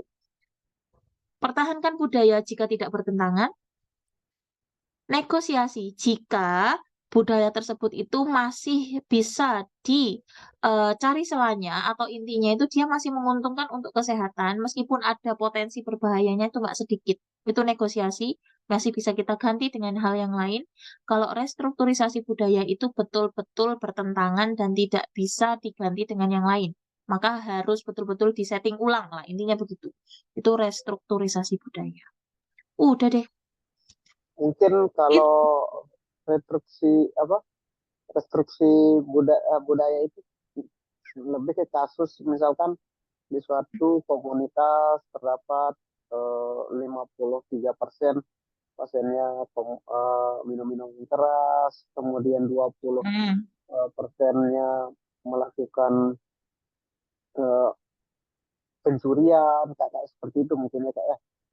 Iya, intinya ada kayak apa sih namanya permasalahan yang muncul akibat budaya yang kurang tepat itu tadi loh Kak. Dan itu bertentangan dari segi kesehatan juga, bertentangan dengan dari segi-segi yang lainnya. Contohnya tadi entah dari segi sosialnya ataupun mungkin dari keamanan warga. Kalau misal banyak yang mabuk-mabuk, nanti ada yang merusak fasilitas, sarana prasarana kayak gitu. Lebih ke situ sih. Ini yang Kalau mempertahankan. Kenapa misalkan Kak? seperti tadi mengkonsumsi makan makanan asin seperti itu bisa nggak masuknya? Kalau misal memang budayanya ini harus mengkonsumsi makan asin gitu ya Pak ya. Ya itu masuknya bukan menurut teman-teman masuknya restrukturisasi atau negosiasi. Masuknya di mana? Kalau makan makanan yang asin yang sudah menjadi budaya atau kebiasaan pada Negosiasi, masyarakat pesisir masuknya mana? Negosiasi atau restrukturisasi? negosiasi, Ners. Negosiasi, betul. Aku lebih prefer ke negosiasi. Kenapa? Karena itu masih bisa, maksudnya tidak terlalu membahayakan. Cuma kita harus gimana caranya tuh nego kepada mereka bahwa yang asin itu nggak harus full dengan garam. Misal garamnya itu ada takarannya loh, segini loh yang maksimalnya. Apalagi untuk pasien hipertensi itu masih bisa dinego, ya. Untuk yang kayak kebiasaan makan makanan yang asin. Nah, ini coba nanti ya sambil rebahan apa ya budaya di sekitarku yang sekiranya itu bertentangan dengan kesehatan atau bertentangan dengan asuhan keperawatan, terus kira-kira itu diubahnya dengan apa? Nah, kalau di tempatku tadi yang minum-minuman itu Kak, pokoknya setiap ada nikahan pasti ada kayak gitu. Nah, itu solusinya nggak bisa dinego. Udah, itu harus direstrukturisasi budaya. Udah. Karena memang budaya tersebut memang sudah merugikan dan tidak juga menguntungkan untuk kesehatan. Gitu. Kak, mau nanya, Dalam, ya. kan ada juga pernah soal tuh tentang ini Kak yang menjelang persalinan yang ibu hamil keluarganya meminum rumput Fatimah. Nah, Nah, itu itu apa? kan Kakak tanya ya. pilihannya itu kan ada yang kita menjelaskan bahwa itu membahayakan janin, ada juga yang dia pilihannya tunggu Bu, tunggu orek. Kak, putus-putus Kak. Apa Kak? Coba diulang lagi pilihannya apa Kak? Yang saya ingat ya, Masih Malah nggak ada putus-putus suaranya. Malah nggak ada suaranya Kak. kosong. Kak, ayo ulang lagi. Suaranya hilang. coba lah Kak, dijelaskan kalau misalkan ada keluarganya. Duh, kok malah nggak ada ya? Pakai headset tak Kak? Kamu pakai headset nggak sih Kak? Hilang suaranya. Halo? Suaranya kecil sekali dan tidak terdengar. Jelas ya, Kak? Jelas. Kurang kenceng. Kayaknya kakaknya pakai headset ini kayaknya. Kayaknya sih. Soalnya nggak kedengeran. Boleh kalau sambil diketik boleh. Pokoknya intinya pakai rumput Fatimah ya. Rumput Fatimah tuh bisa bikin perdarahan. Perdarahan hebat rumput Fatimah itu. Nggak boleh. Apa kalau kira-kira? Menurut kakak-kakak semuanya. Untuk memperlancar lahiran kan katanya rumput Fatimah itu. Tapi kan dia itu bikin perdarahan. Masuknya mana? Negosiasi atau restrukturisasi? Restrukturisasi budaya. Kenapa masuknya itu, Pak? Karena intinya negatif nurse. Kalau memang itu menyebabkan pendarahan. Jadi tidak boleh dilakukan karena menyebabkan risiko cedera terhadap ibu hamil. Iya, betul. Komunikasi apa yang kita jelaskan ke pasien, Kak, soal rumput Fatima? Oh ya, berarti gini, pemahaman pasien terhadap rumput Fatima itu tadi kan untuk memperlancar proses melahirkan. Sementara efek sampingnya, dan ini sudah banyak sekali jurnalnya, kalau rumput Fatima itu bisa mengakibatkan perdarahan. Ya sudah kita bilang, rumput Fatima ini, Bu, bisa mengakibatkan perdarahan, efek sampingnya, dan akan berbahaya pada ibu yang akan melahirkan ini tadi. Nanti kalau perdarahannya nggak selesai kan nanti perdarahan postpartum, koit nggak pasiennya? Bisa sampai koit, sampai meninggal gitu. Itu sih komunikasi yang harus kita sampaikan bahwa rumput Fatima tidak dianjurkan karena bisa mengakibatkan perdarahan pada ibu yang melahirkan itu. Ya. Tapi untuk komponen apa yang di rumput Fatima yang bisa bikin sampai terjadi perdarahan hebat itu aku belum tahu ya isinya apa. Tapi pada intinya rumput Fatima itu haram hukumnya untuk ibu yang diminum mau melahirkan. Kalau air minum yang ditiup dukun itu aman aja. Sama tiup aja nggak diludahin, nggak apa-apa, Kak. Nggak apa-apa, Kak. Ini cuma ini sikis-sikis. Kalau air minum yang ditiup dukun itu aman, aman, nggak apa-apa. Itu masuknya masih di sini nih, masuknya masih di nggak apa-apa lah, pertahankan budaya lah. Kalau mereka percaya sama dukun, eh Mbak Dukun, tolong dong didoain biar saya nanti lahirannya lancar. Terus, diminum ya sudah nggak apa-apa kan nggak ada pertentangan sama sekali dengan kesehatannya, ya. Kalau dukunnya Iya, riwayat TB Kak, deh nggak itu nggak boleh. Beda lagi urusannya. Beda lagi. Yang penting nggak TBC. Nah itu benar. Kalau yang TBC ya jangan. Tapi kita tahu dukunnya TBC dari mana ya. Apalagi kalau ketemunya cuma singkat. Pada intinya gitu. Kalau tidak bertentangan ya sudah pertahankan saja. Kalau bertentangannya cuma sedikit masih bisa diubah, dinegosiasi. Kalau betul-betul berbahaya dan membahayakan, direstrukturisasi. Wes itu konsepnya di situ. Nanti tinggal teman-teman menalarkan saja. Ya. Oke, sudah habis waktunya. Cukup panas malam hari ini dengan komunitas seperti biasa. Besok kita ketemu lagi. Nanti aku coba list-list lagi materi yang belum sempat dibahas. Yang pastinya undang-undang kesehatan memang belum. Terus jenis penelitian dari keperawatan nanti nggak apa-apa tak bahas juga. Terus apa lagi ya? Komunitas sama nanti teman-teman minta latihan soal ya. Tak kirim ya ke sini ya. Oke, terima kasih banyak atas waktunya malam hari ini. Aku undur diri terlebih dahulu ya. Minta kira-kira 5